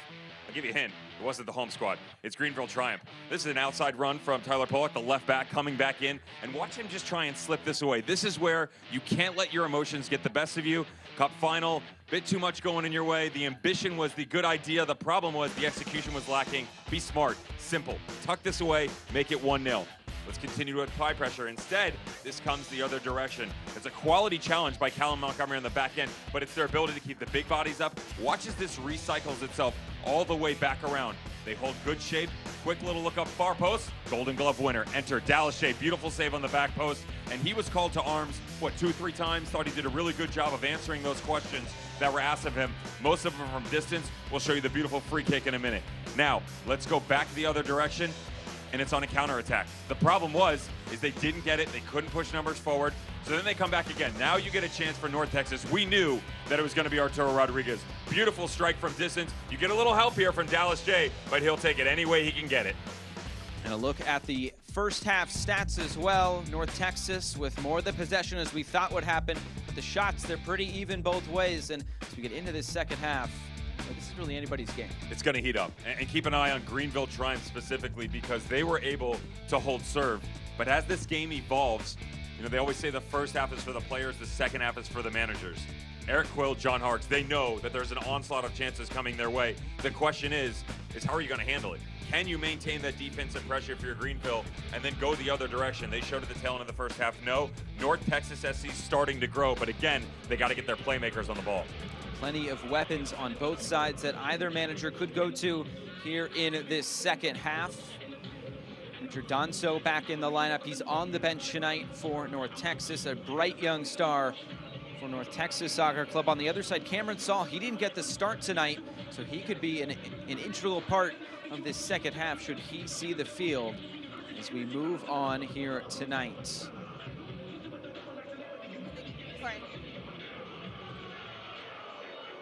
And now Kelsey is standing by with John Harks.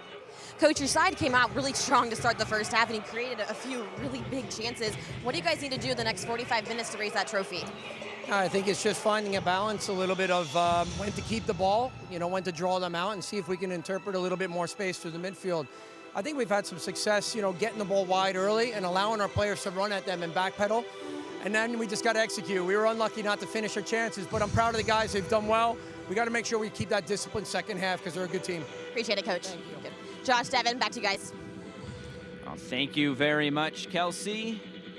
And we are just about set to start this second half from Frisco. The teams will switch ends. It's now North Texas going left to right, Greenville going right to left. 45 minutes. Will we find a champion or will we need more?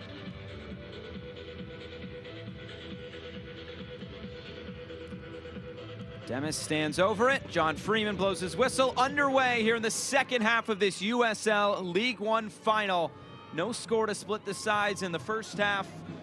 We'll see what we get here in this second 45 minutes. That's really when North Texas turned it on last week. But one of the messages that North Texas and Eric Quill, along with Breck Evans, would tell this side is, how do you want to be remembered? Nobody remembers second place. Plenty remember the champions, and especially the inaugural champions. It looks like an early free kick here for Greenville.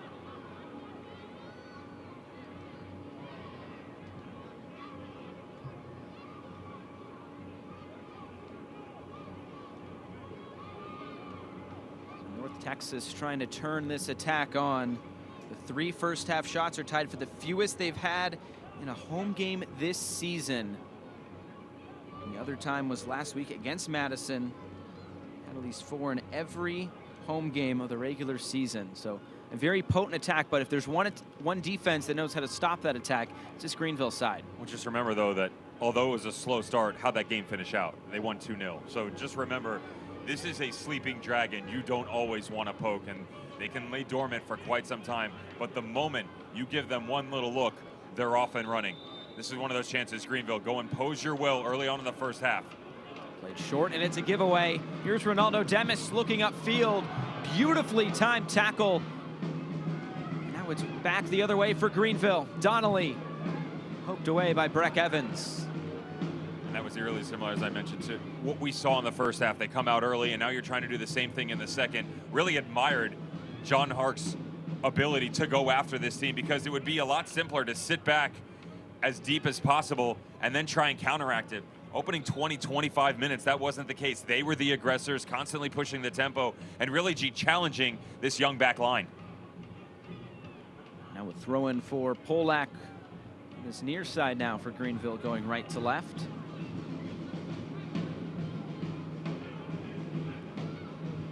Center it here, looking for Walker. Here's Roberts. You said need to get on the ball a little bit more. There is a foul by Evan Lee, slowing that attack. I think he knew what he was doing there.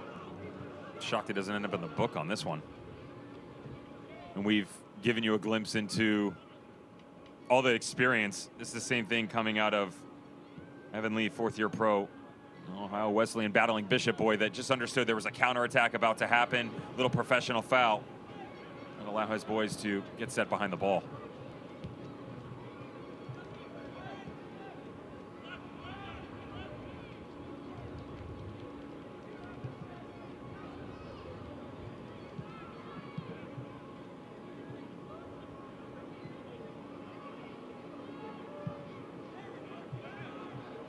Now Evans, looking for Romero.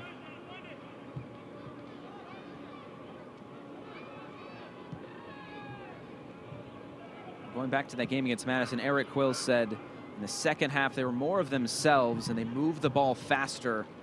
That's what allowed them to really find some success in that second 45 minutes. Let's see what they can do here tonight.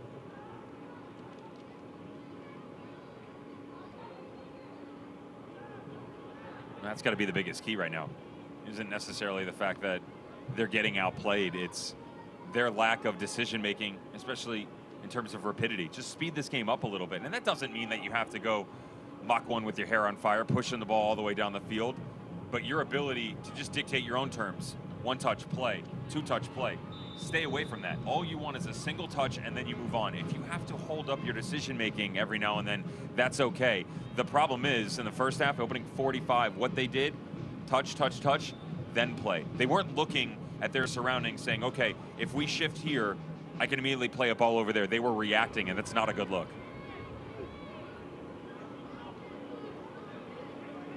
Now Clowes waits to put this back in play. Short here for Aaron Walker. Seems like almost all of their set piece opportunities have gone short here for Greenville.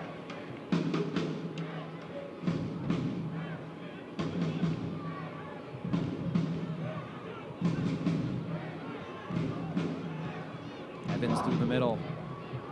And for Roberts, and now he's able to play it wide for Reynolds. Demis is on the other flank. Reynolds now will have to turn back. Slipping inside for Romero again, and this one is ushered out of play for a goal kick. This is much better out of North Texas. Notice how quickly they start to play in between the lines, where you get the rotation in the middle, ball down in, and then they're off to the races, and they don't get the finished product and turn the ball whipped across to Demis, who's in the trailing run. But that's the decision-making that I'm talking about, where the opportunities are there. You just have to click a little bit faster. Well done.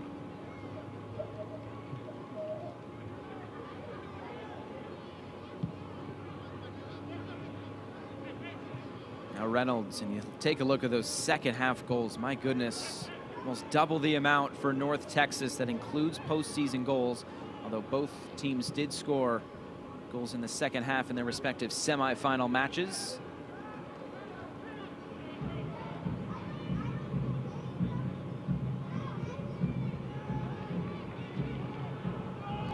Jay is able to come off his line and scoop that up here for Greenville.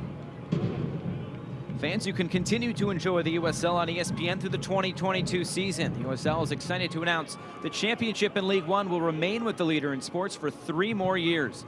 ESPN Plus will continue to be the home of all things USL. At least 19 games a year will be featured on the ESPN family of networks, including 9 games on ESPN Deportes. Continue to follow, support, and watch your club on ESPN and ESPN Plus. You enjoy ESPN Plus? I do very much. I think it's ruined my life, the amount of content, and all I do is watch. Right ahead for Demis, comes all the way through. It's still here for North Texas. Arturo Rodriguez looking for Roberts. Rodriguez gets it back to his right foot, and just a little bit wide. Rodriguez, boy, he can find those tight windows. Pardon me, that was Almaguer. So close there for North Texas. Well done, Almaguer. Look at 3 boys just having a little fun. Little walkabout on Sunday. Quick little touch in. Release to the far post. Dallas J trying to come all the way back across. And Rodriguez understanding exactly where they're going to go here. And that's some of the scouting that you have to be careful of if you're Greenville, where you have to account for the overlapping runners. That's the ESPN Plus stuff I'm talking about. There you go. You go watch tape, you track back in, sit down on the couch. And that was my reference of how it's ruined my life, where we have the opportunity now at our fingertips to just get our hands on so much content. Watch games and guys like this. Wide for Arturo Rodriguez again. Boy, he's starting to grow into this game. Rodriguez, set up there by Politz. Seiler comes away. Rodriguez wins it back. They keep it in play. Here's Almaguer for Roberts. Clipping into this near side. Gomez, but it falls right for Reynolds. Into the middle for Demis. It's blocked away by Lee. And finally cleared away, able to relieve some pressure. Nearly opened up there for the Golden Boot winner in USL League One. He has not scored a goal since he scored that hat trick against the Richmond Kickers on September 10th. It's been nearly over a month. I feel like he's just itching to get back on the score sheet.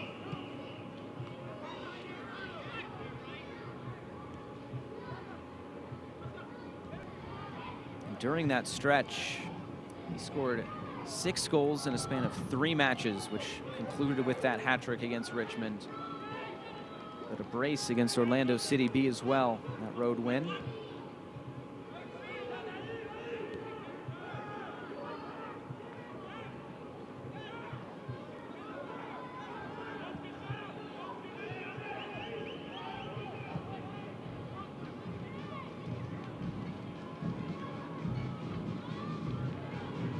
Bermudez looks to carry it forward. Mohamed is calling for it on this near side. Evans is all the way up. Might have gotten screened off there by the referee. Bermudez for Polak.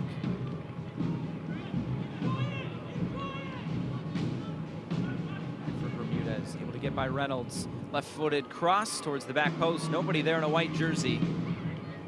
Now Arturo Rodriguez will look upfield.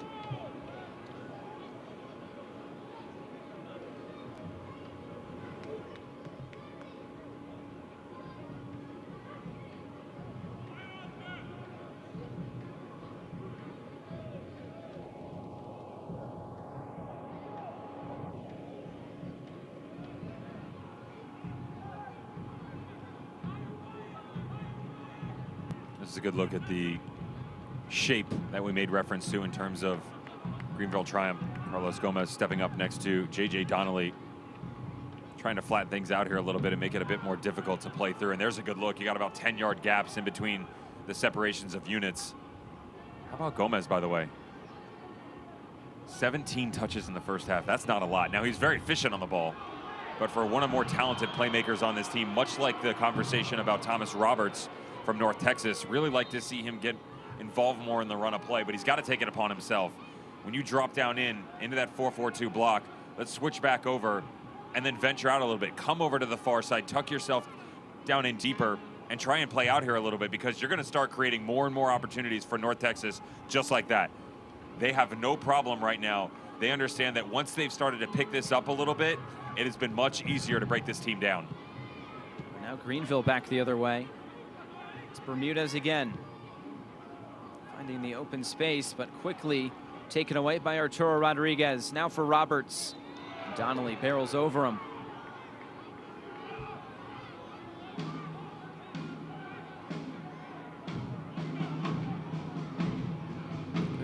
back in play with Roberts.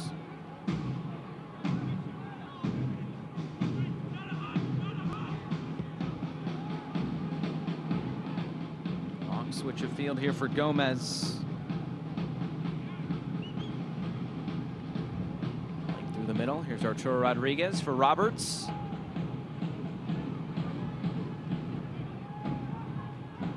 There's Almaguer. Looking for space on this near side, it's Reynolds. Flipping it into the middle, looking for Demis. Oh, that would have been special. An acrobatic attempt, but just over the bar and out for a goal kick. Asian Youth International trying to go full money on everybody right now. How about this ball played back across? Really well done, and this is the stretching that I'm talking about, where you go diagonal one way and then vertical the other. Could he attack this with his head? I don't mind him pulling up in this manner whatsoever. There's big bodies on that back line for Greenville, so he just allows this play to develop in front of him. And notice, here comes the press again. Demis back in his favorite number 9 position for North Texas. Eric Quill kind of had to move some pieces around with him and Ricardo Pepi, but Ricardo Pepi now with the U17 United States side getting ready for the World Cup. He actually scored a goal today in a World Cup tune-up against Brazil. Ricardo Pepi did, of course, scoring those 2 goals last week. Ronaldo Demis, he really picked up where Ricardo Pepi left off after he was signed by FC Dallas. Wasn't in the lineup as regularly as he was earlier on in the season. Scored that hat trick to start the season against Chattanooga. Really a special talent. Here's Demis for Romero. Giveaway as Walker looks for Donnelly. Now Gomez able to come away with it.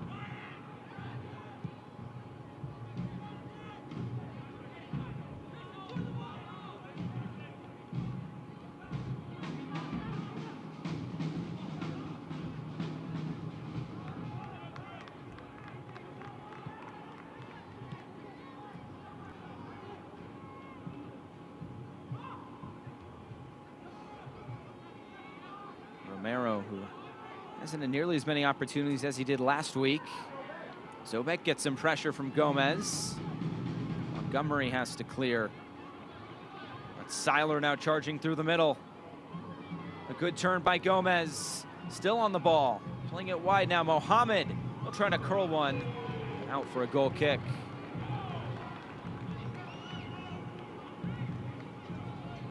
Something they've showed us over the 60 minutes of this match, North Texas is accounting for the extra runner coming from an unnatural spot. Cole Seiler stepping off the back line, making his way through the midfield, and they're just not exactly sure who they're supposed to mark. That's just experience and having an understanding of a different system than what they're set up in. Because right now, they're just marking the 2 boys up top, JJ Donnelly and Carlos Gomez. They're coming flat in their shape, but they're counteracting each other. There's a good look where Donnelly has no problem dropping back in.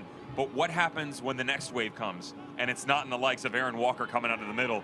It's someone from the back line. Who steps there? They're just not sure. There's Gomez again, looking for Demis. Trying to play dummy there. Deflecting around, the shot coming, and it's in! The opening goal for North Texas. It's Arturo Rodriguez. And what a moment for North Texas. Now could that be the moment right on the hour mark to give them the title?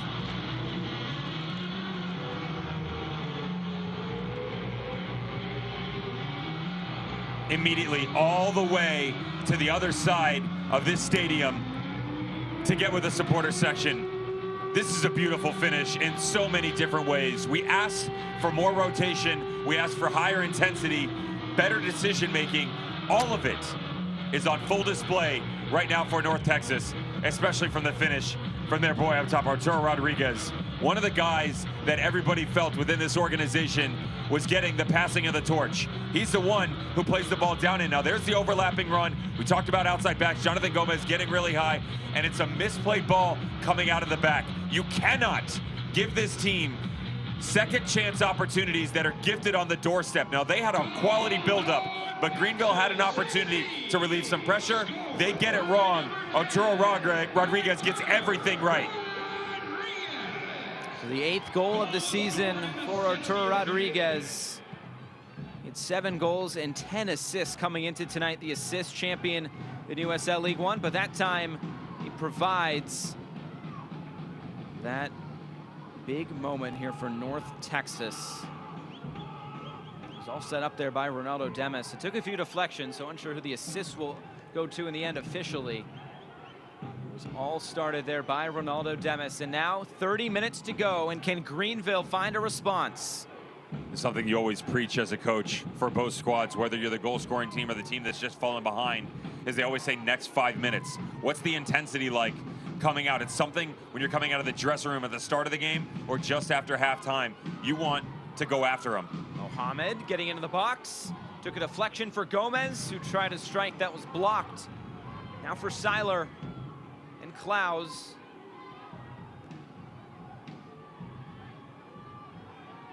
Slow probe here by Greenville. Mohamed taken away by Jata, and he's looking upfield, looking for Demis, but Jay having to come way off his line to save the day for Greenville.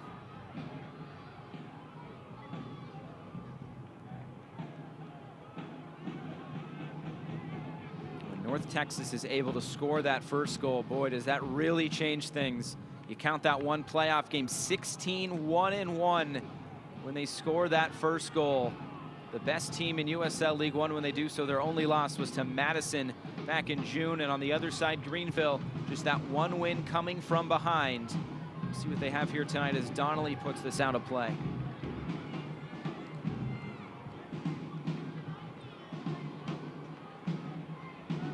We wanted to give all the credit in the world to North Texas and that offensive unit. I mean, how many times? Let's pump this tempo. Let's knock some goals in the back of the net. And this is a team that had only been shut out coming into this match 5 times. You and I were talking about it, how they are consistently finding ways, not even to reinvent themselves, but continue to push numbers forward. And tonight's a great representation of that, where the opening 45 minutes doesn't necessarily go their way, but they find a way in the second half, just outside of 15 minutes, to put one in the back. And those 5 times, twice came from this Greenville squad. So they were accustomed to shutting this team out, just haven't been able to do it. So now how do you come back into this going down a goal on the road? Here's Seiler into the middle, opportunity presenting itself for Gomez, and it's saved by Zobek. Well, the opportunity was there again for Greenville, and at the end of the night, boy, they could look back on numerous occasions where they have had chances to score goals. We asked for more out of the Spaniard in that playmaking position. He does a good job to allow this pressure to move to the far side and watch him just drift back. That's a really well-read play by Carlos Gomez. He doesn't go into traffic. He comes all the way back. He knows where the space is going to open up, and he's just leaning back on the tail end of this ball. That escapes his form and just doesn't get enough power to put this into the bottom corner. Foul looks like coming there on Paul Klaus. Well, now you think about what is left on the bench here for Greenville. There's like Cameron Saul, Dominic Boland could get in positive areas. Travis Ward, Edmundo Robinson. We'll see what the decision is here from John Harkes in the last 25 minutes, as they have to find a goal to at least force extra time. With all due respect, I'm finding a way to get Cameron Saul on the field. Omar Mohamed has just not provided enough of a balance, because we've seen some glimpses out of Bermudez on the right side. Now, can you find a way to counteract it and keep this team second guessing? That's one of the issues they're having offensively, is they become one-dimensional. Now, they're rotating as you see Bermudez come over to the left, but the problem is they know that he's really the only one in terms of outside midfielders that's having an impact, and you have to find a way to give a 1-2 punch. They're too predictable right now. Walker, and he fouls, or he gets fouled there, pardon me, by Thomas Roberts.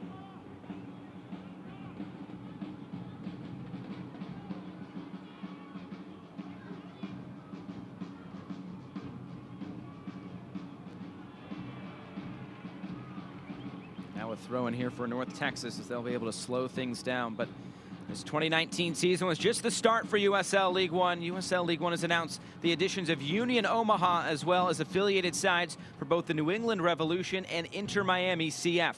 Continue to follow the latest news for America's newest professional league during the offseason, as USL League One builds off a successful inaugural season and heads towards 2020. Keep up to date at USLLeague1.com.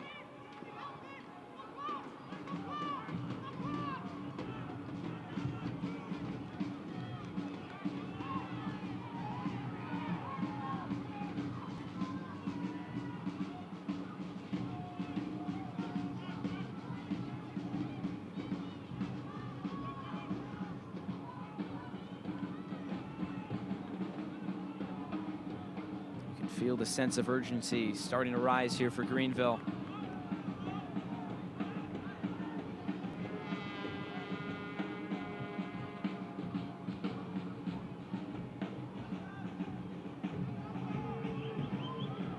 Almost taken away there by Demis. Jay had to be alert to it. See his confidence really growing as this second half has started. Mohamed able to shake free of Breck Evans along with Jata. Here's Mohamed against Gomez. Slipping it inside for Gomez, going for goal just wide. Another opportunity was there for Greenville. And once again, unable to find the finishing product. It's a good ball in back behind the line. Is he offside here? That's pretty close. I tell you what, drifts on that back post just enough, but unfortunately couldn't finish things off. And we've got Kelsey Steele joining us on the sideline. Kelsey, what are you seeing?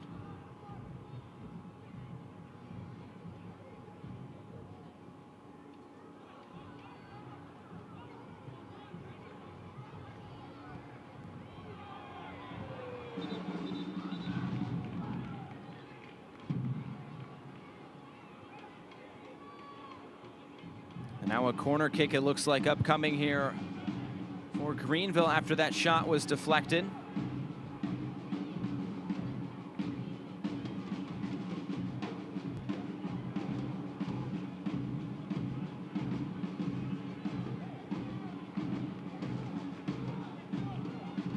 Looks like this is Gomez standing over it.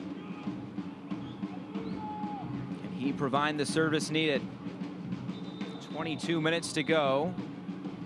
John Freeman will have a word here with Alfousseni Jata there at the back post. And then Cole Seiler.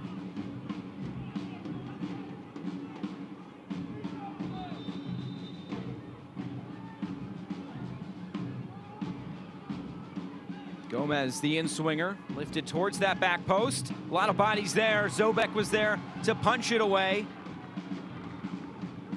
It's Mohamed for Walker.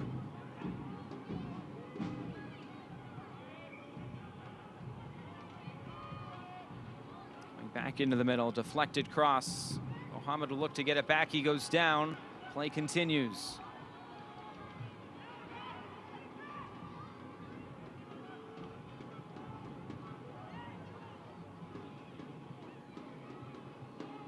Tyler Polak getting forward from his left back position. Wide for Gomez again. Now Walker, he'll go for goal, a low drive, and just wide. Zobek, knowing where he was, able to let that go out for a goal kick.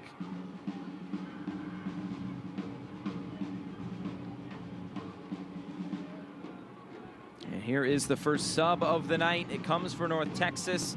It is Tanner Tessman to come on, and Alfousseni Jata will make way. Picked up a yellow card in the first half, Jata did. So Tessman will come on. He's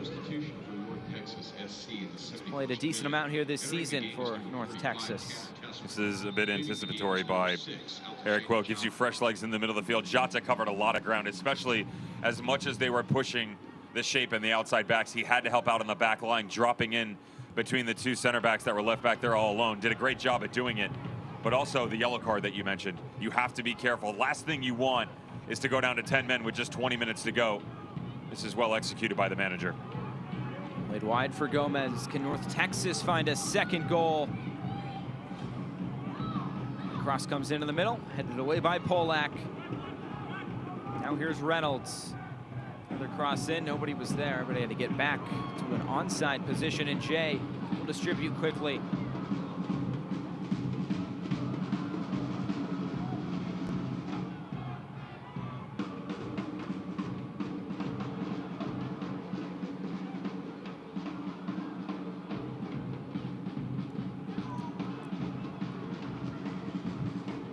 Polak looking to send it forward.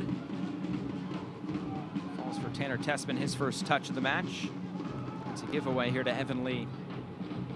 Josh, noticed how much in the second half that those 50-50 balls are really starting to go the way of the home squad. That was something that Greenville had the advantage on in the first half, and we just talked about whether or not they would be able to go after this team when they did win those challenges, and that wasn't the case. And now they're starting to rue the fact that they couldn't get out in front, playing from behind on the road.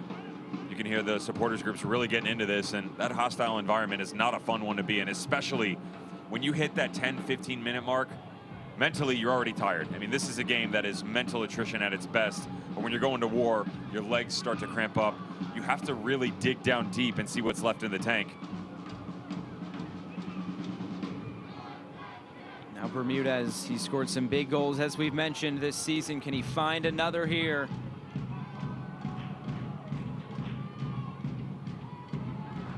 Bermudez again. He'll go for goal in this one. Go into the Dallas Beer Guardians behind the goal.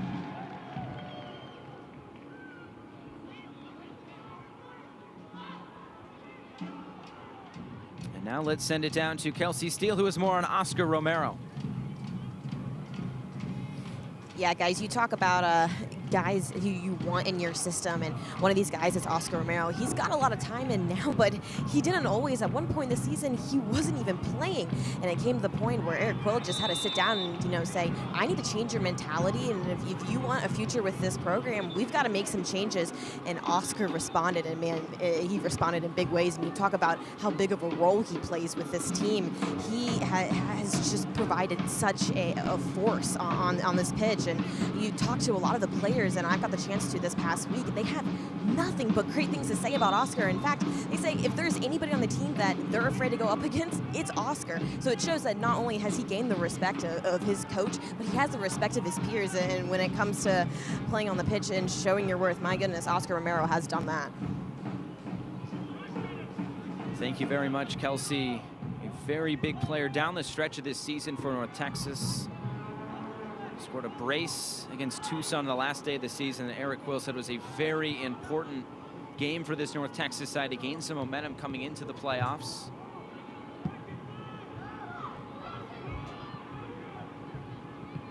Still haven't seen that sub that we might be expecting here for Greenville. Cameron Saul still on the bench.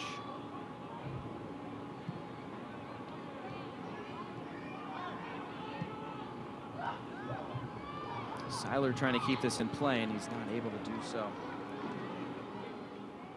Fans, the USL unveiled its elite youth platform, USL Academy. This allows clubs at all levels across the USL to develop its local youth and compete at the highest level across the United States, including the USL Academy Cup. For more information, visit uslsoccer.com/academy.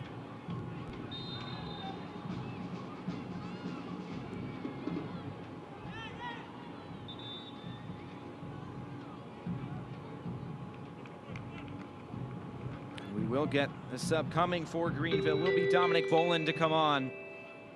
Chris Bermudez plays about 75 minutes tonight, and his game, and I guess you could say his season, is over here for Greenville. Dominic Boland a goal and 4 assists. He provide something in a wide position here for Greenville. Josh, you just wonder with the switch if Cameron Saul picks something up in training that maybe last minute is affecting the decision-making of John Harkes. And we're not disagreeing with the sub.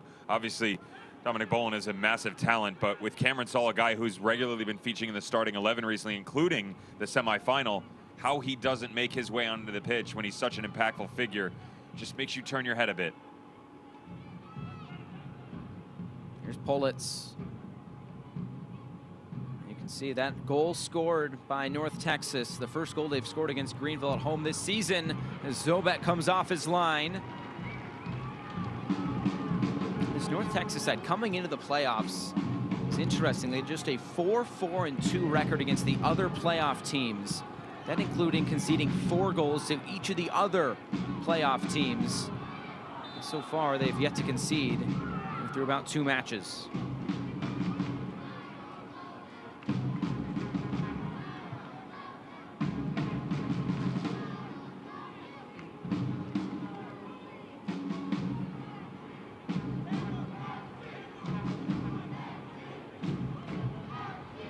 He's had a busy night, hasn't he?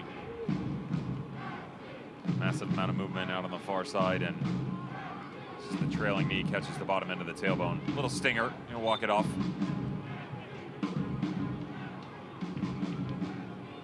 Oscar Romero has been very, very active on this right side, trying to find a way to maintain that relationship with Brian Reynolds. But once the midfield became more active, could he then link up with Thomas Ramets and Almaguer? They've done a really good job in the second half of connecting the dots. And it's all about really extending this game up. And I talked to you about how you wanted the midfield three to drop back, really bait them in a little bit, but also attack the wings. That's what they're doing. Here's Arturo Rodriguez, the goal scorer for North Texas. An early battle there with Don Boland. And we'll go back to Greenville. 13 minutes left. Can they find that equalizing goal to at least force extra time?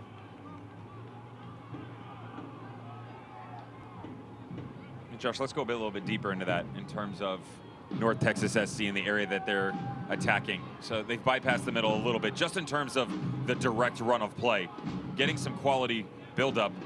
And we have the luxury of, say, technology, if you will, where they basically take the field and statistically break it down into thirds. You've got the left flank, your central locations, and the right. And the way that North Texas SC is pumping this ball right now, 38% on the right, 42 on the left. You do the quick math, it's right around 19% left over.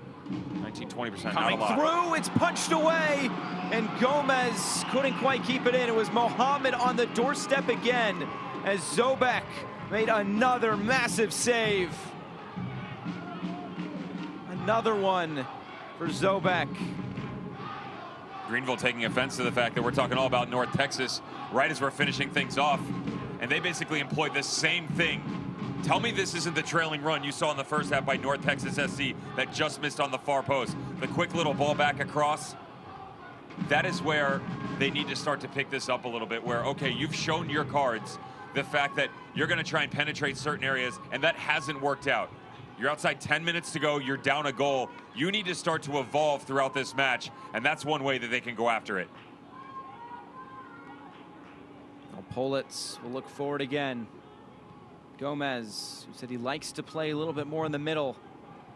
Sent forward looking for Donnelly, laid off, the shot coming, and it's just wide.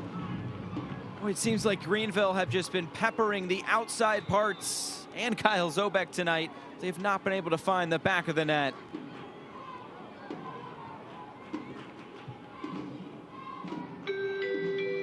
Here comes that sub that we thought might come. It's Cameron Saul to come on for Paul Klaus. Number 11, Cameron Saul. Leaving the game is number 6, Paul Klaus. Second sub.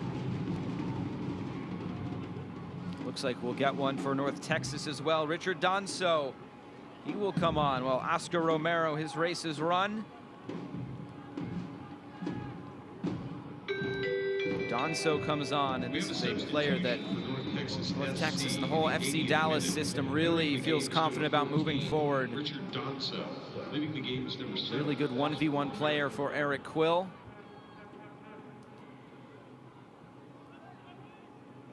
And Quill said Donso has been getting better at light speed throughout this season. Came on about midway through.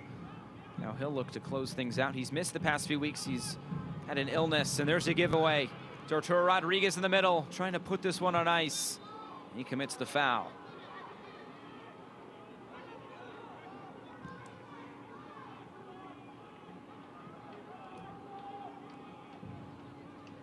Boland looking upfield again. Looking for Donnelly. Montgomery was there.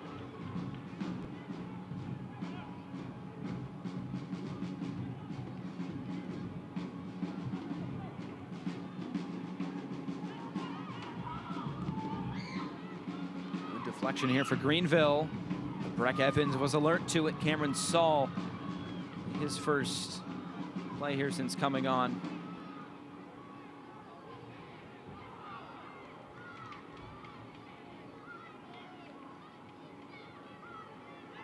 Dominic Boland, who came on just a few minutes ago, previously played for Asheville City Soccer Club, who were actually welcomed into USL League 2 this week.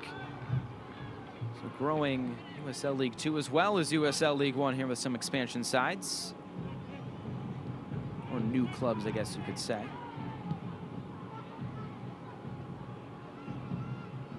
Long switch if you're looking for Gomez. out of play it goes. About 8.5 minutes left plus stoppage time. Can Greenville find that equalizing goal, or will North Texas take home the double? The way that they've started to play chess a little bit here. Dominic Bolin coming on. Staying on the far side. There's a good look at Cameron Saul, who's playing up top next to JJ Donnelly. Now expect Carlos Gomez to start to drop a bit deeper. And I don't mind this look, actually, because it gives you the fresh legs, nice pace up top. You can already see them starting to extend the game a little bit, where that direct route, especially with just inside 10 minutes to go, you want to put it down and still play. But Cameron Saul has a massive amount of speed. You combine that with the height off JJ Donnelly, it's a nice 1-2 punch. We mentioned Boland. He also played for Asheville City, but so did Cameron Saul. 2 seasons with Asheville City, the NPSL. We're now in USL League 2, as we mentioned. Mohammed, good challenge there by Donso. Now he's looking upfield. He's pushed off the ball by Evan Lee.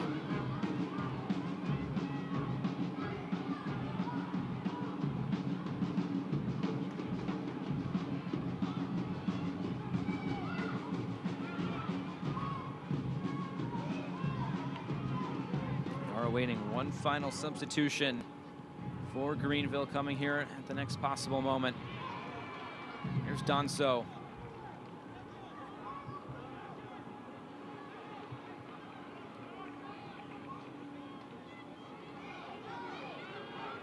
Now it's Gomez looking to play it wide for Rodriguez, and North Texas, I'm sure, content to take some time on the ball here. Donso, he doesn't think so. He wants a goal.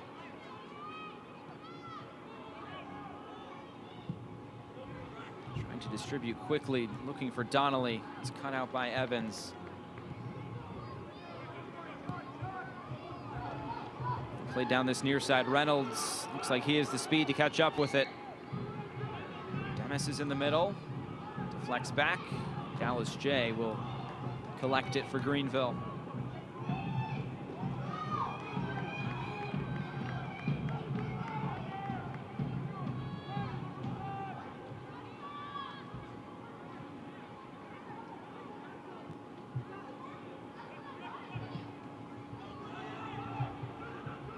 Mohammed, across in, comes all the way through, bounced around a few bodies. It's still here, driven in and cleared away by Tanner Tessman.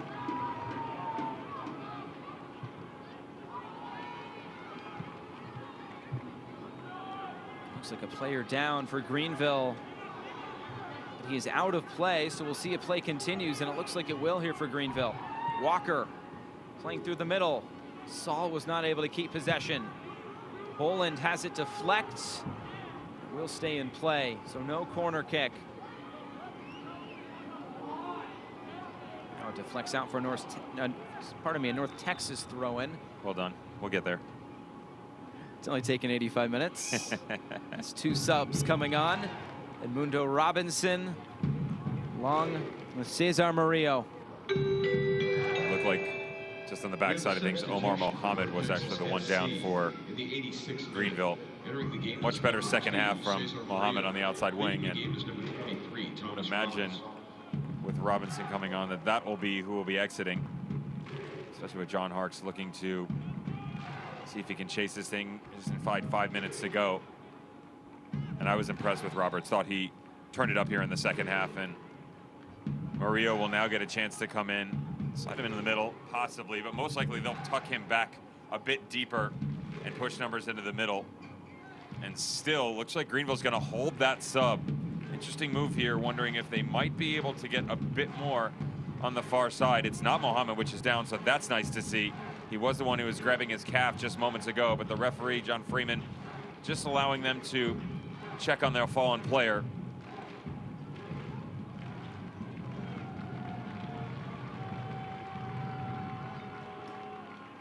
And now we send it down to Kelsey Steele, who is more on the field.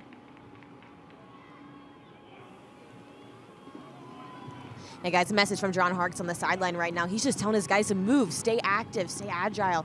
This is where you start to tighten up and you're tired, and he's just really, really encouraging his guys and just telling them, move, we got this.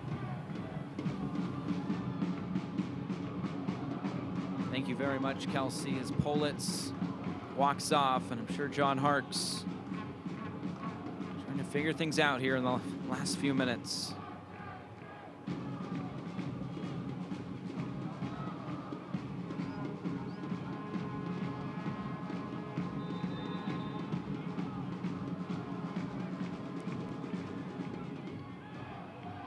So no sub on yet for Greenville. They're still holding that third and final sub. Here's Evan Lee. Switch of play for Omar Mohammed. He's dancing on the ball, trying to play through. Falls for Donnelly, going for goal. Another save by Zobek.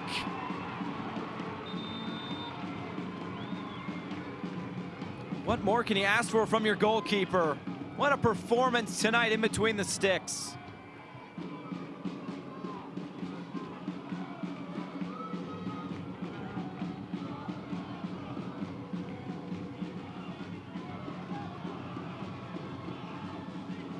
Now a corner kick here for Greenville.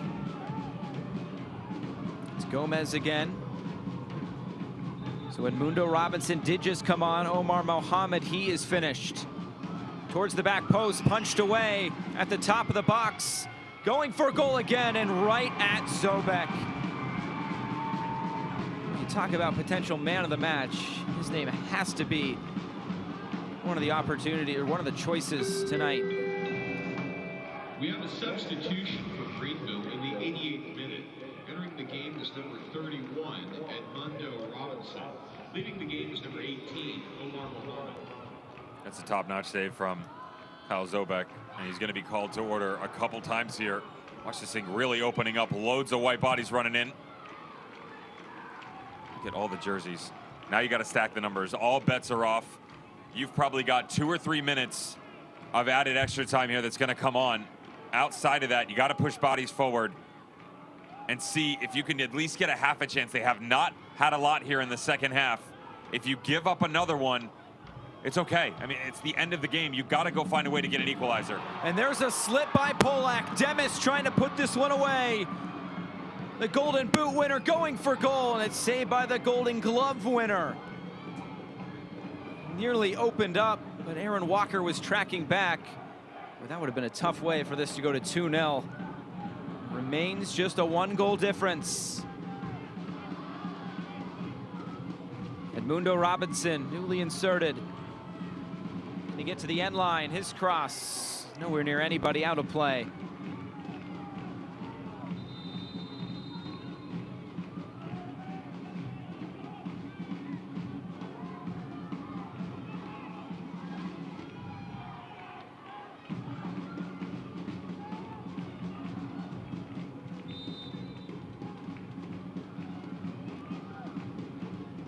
Well, we've talked so much about Greenville's back line and how good they have been with 14 clean sheets, but North Texas might be overshadowed a little bit because of how good their attack is, but they have 13 clean sheets on the season. As we get into stoppage time, it will be 4 minutes of additional time. Over the top again, a lot of white jerseys now charging forward. Nothing else to do here for Greenville but that. Donso comes in the middle here for Demis. Here's Gomez.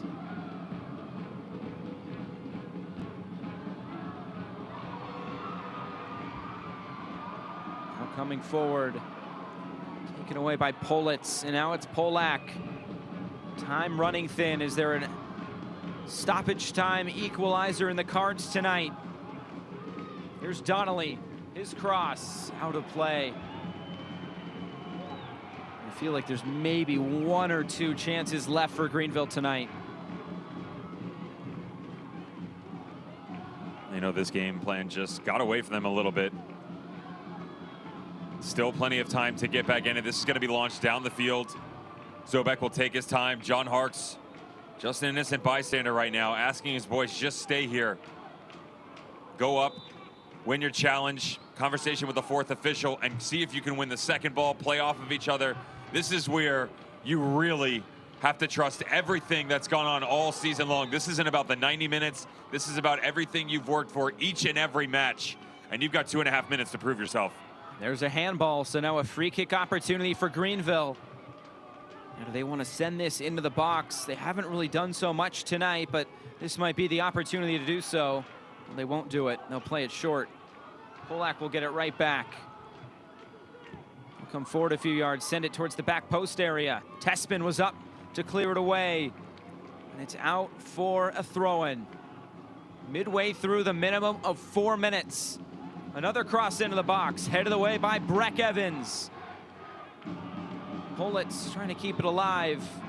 It will be a foul going against Cole Seiler, back to North Texas.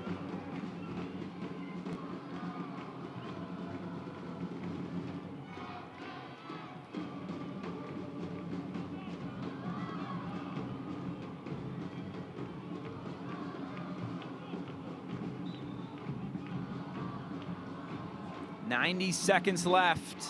Zobek, who has played such a big part of this match tonight, will put it back in play. He was drafted by FC Dallas in 2013. He rejoined FC Dallas in 2018 after some time with the New York Cosmos. Boy, he might have played a massive part in winning a USL League One title tonight for North Texas. Demis goes to ground, and he will go into the book. A yellow card for the Haitian international. Played wide for Robinson. That take a deflection off of Donso, and it did. A throw in here for Greenville. That's an opportunity I would have liked to him step on the ball and allow some guys to get into the box. You haven't been able to break this stout defense down all night long. Play direct here. Coming in, it's cleared away by Tessman. About 30 seconds to go. Boland, a low drive, takes a deflection. Zobek will keep it in play. 30 seconds to go.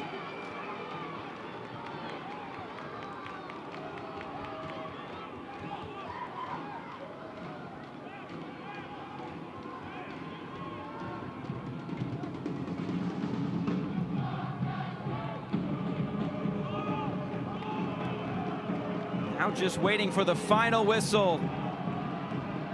When will it come? We're through the minimum of 4 minutes.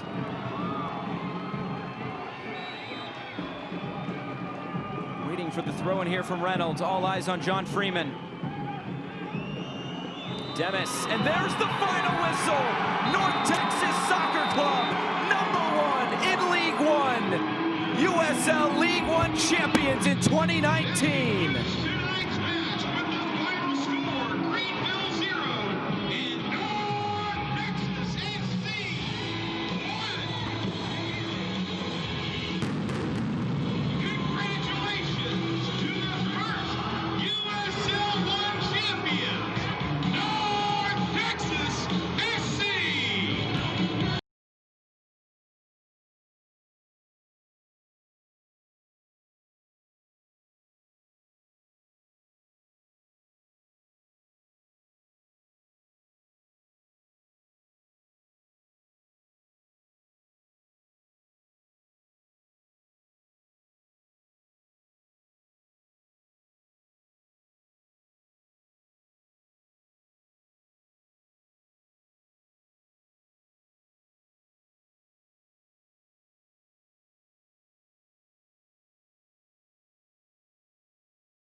this is definitely something to be proud of, and obviously a tough end here for Greenville Triumph and John Harkes' side. You can see the disappointment on their faces. What a great season, a great first season as he'll bring his team together. One final message, but for Eric Quill's side, I mentioned a moment ago, they led from match day 1 until the end. They won their first 5 games, and now they win their last. Only one team can say that. As we go to the highlights from this match, plenty of opportunities throughout, and it started here in this first half. A good opportunity would come for Arturo Rodriguez. Always fun to watch this young man get going in the offensive attack, and they were really lacking a presence. So could it come from a set piece opportunity? Yes, it would. But a beautiful save from Dallas J on that backside. He really led for the back line moving forward. Is quite impressed with his performance. And could you now turn it up in the second half? We said the changes would come, and it was their ability to play off of each other. First touch, second touch, third, they started to open things up. Lovely rotation here, trying to pick out the far post. Just can't get it, but you could feel it. This team was growing into this match. They got better every time they were on the ball. Almaguer got involved. The side-to-side movements, they really started to stretch this match. Brian Reynolds thought there were some individual brains coming out of Demis up top.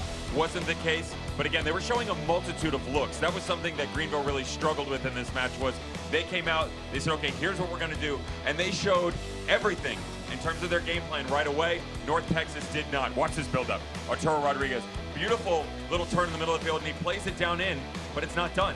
Watch him creep back into your picture here, and yes, it's a poor clearance by Greenville, but it's his ability to follow the play and just step in through this ball. He doesn't lean back, doesn't put too much power on it. He trusts his form. We talk about training ground stuff. This is executed perfectly. Watch him lean over this. Bottom corner. Thank you very much. They're off and running. 1-0 North Texas.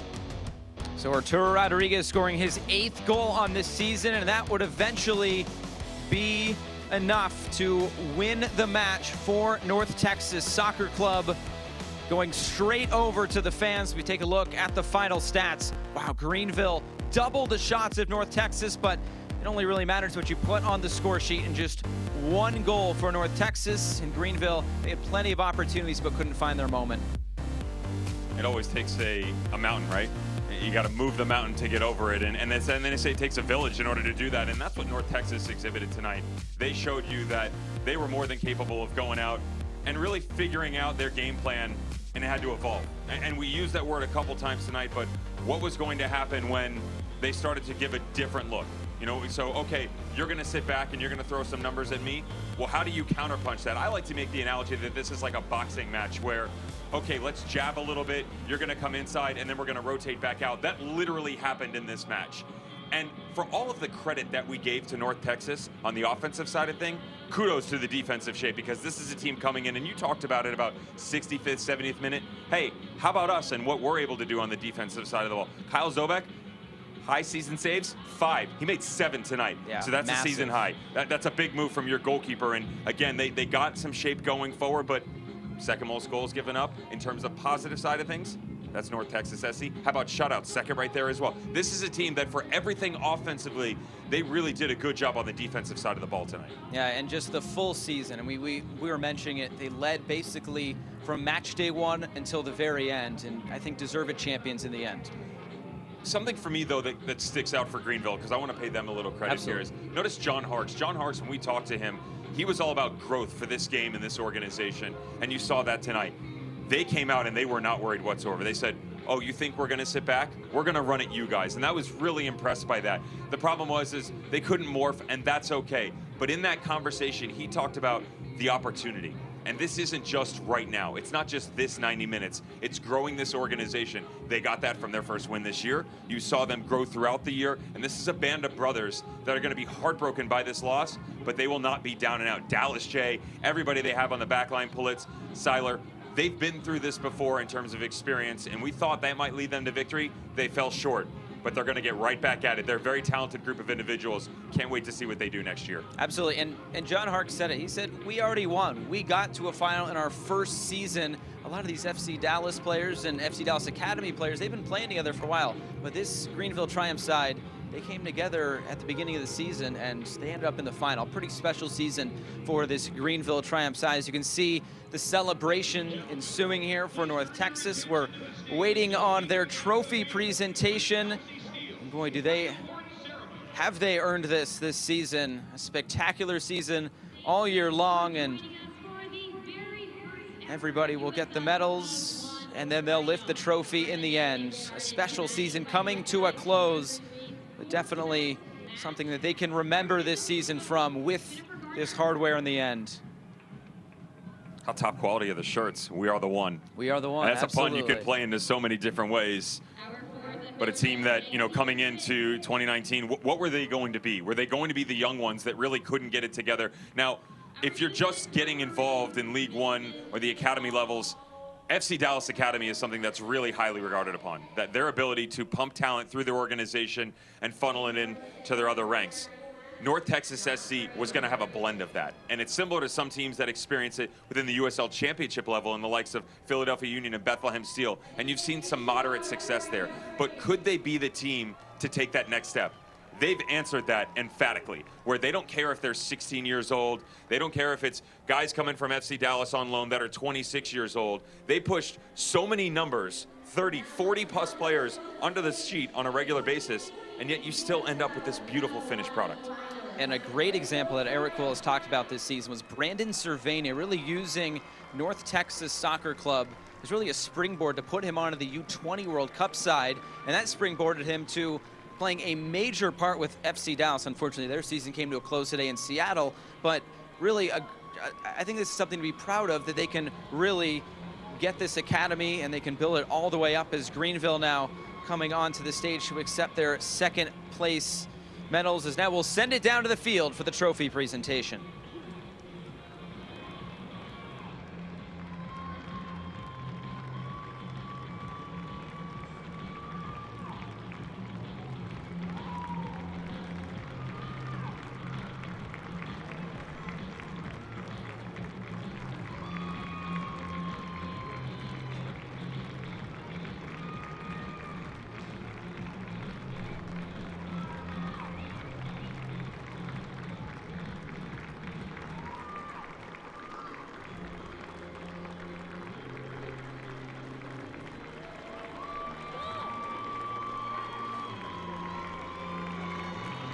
The finalist award is presented by Senior Vice President of League One, Stephen Short.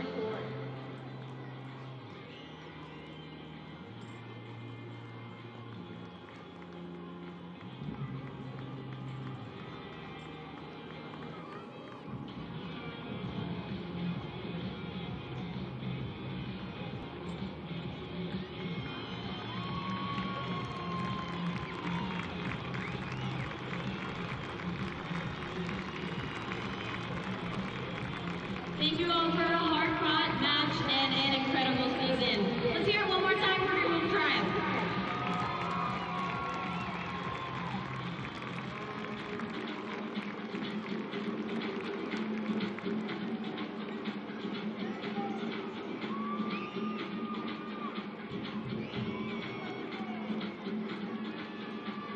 All right, and before we get to your champions tonight, we're going to pay recognition to your League One final MVP, Arturo Rodriguez.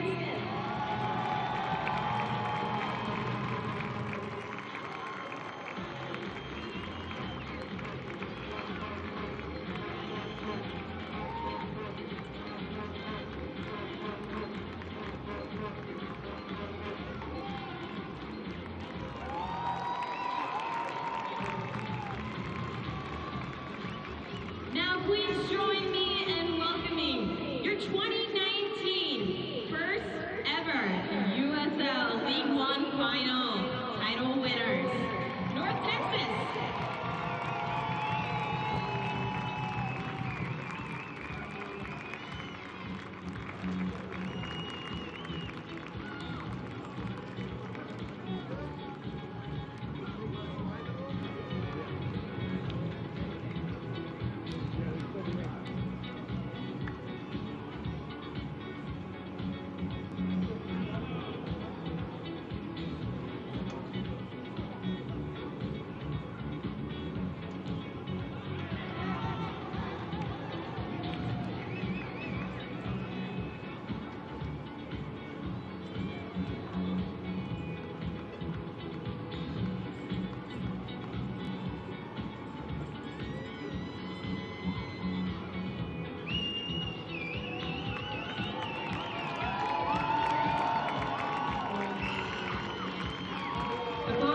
trophy raise, a quick word from our Senior Vice President, Stephen Short. First of all, thank everyone for coming out tonight. What a tremendous audience and a great atmosphere for our first League One final. Please give yourself a round of applause. The guys behind me put together a phenomenal first season in the league, and I'd love to congratulate you, North Texas FC and the Hunt family. You guys are at the top of the table for the majority of the season with leaders, and it's exciting to watch you. How many highlights the league have from you? How many people around the world are watching your matches on ESPN Plus and on YouTube internationally? But the fun part is you had an assist leader, you had a golden boot, now we have another piece of hardware to give you.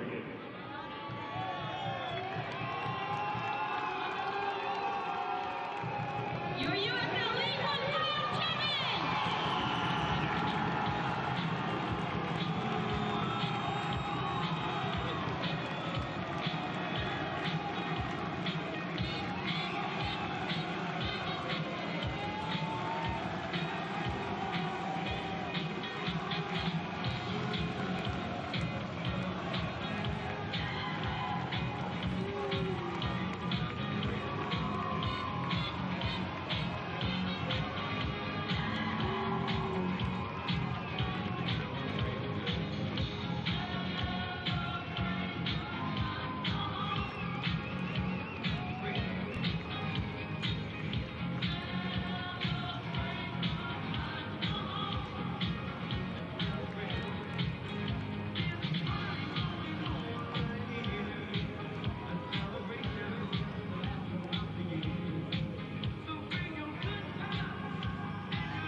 Well, a celebratory mood there in Frisco, Texas, and it comes to close this inaugural USL League One season.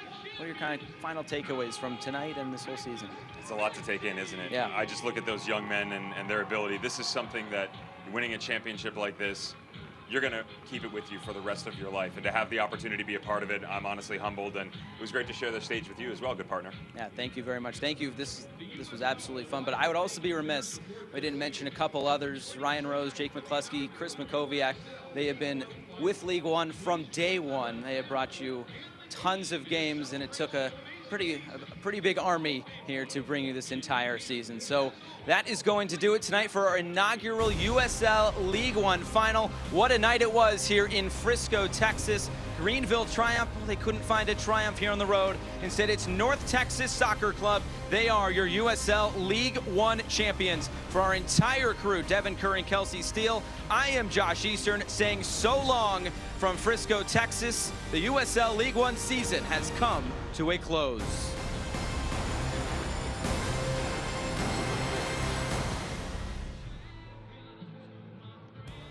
This copyrighted telecast of the United Soccer League League One cannot be retransmitted, rebroadcast, or reproduced without the expressed written consent of the United Soccer League League One.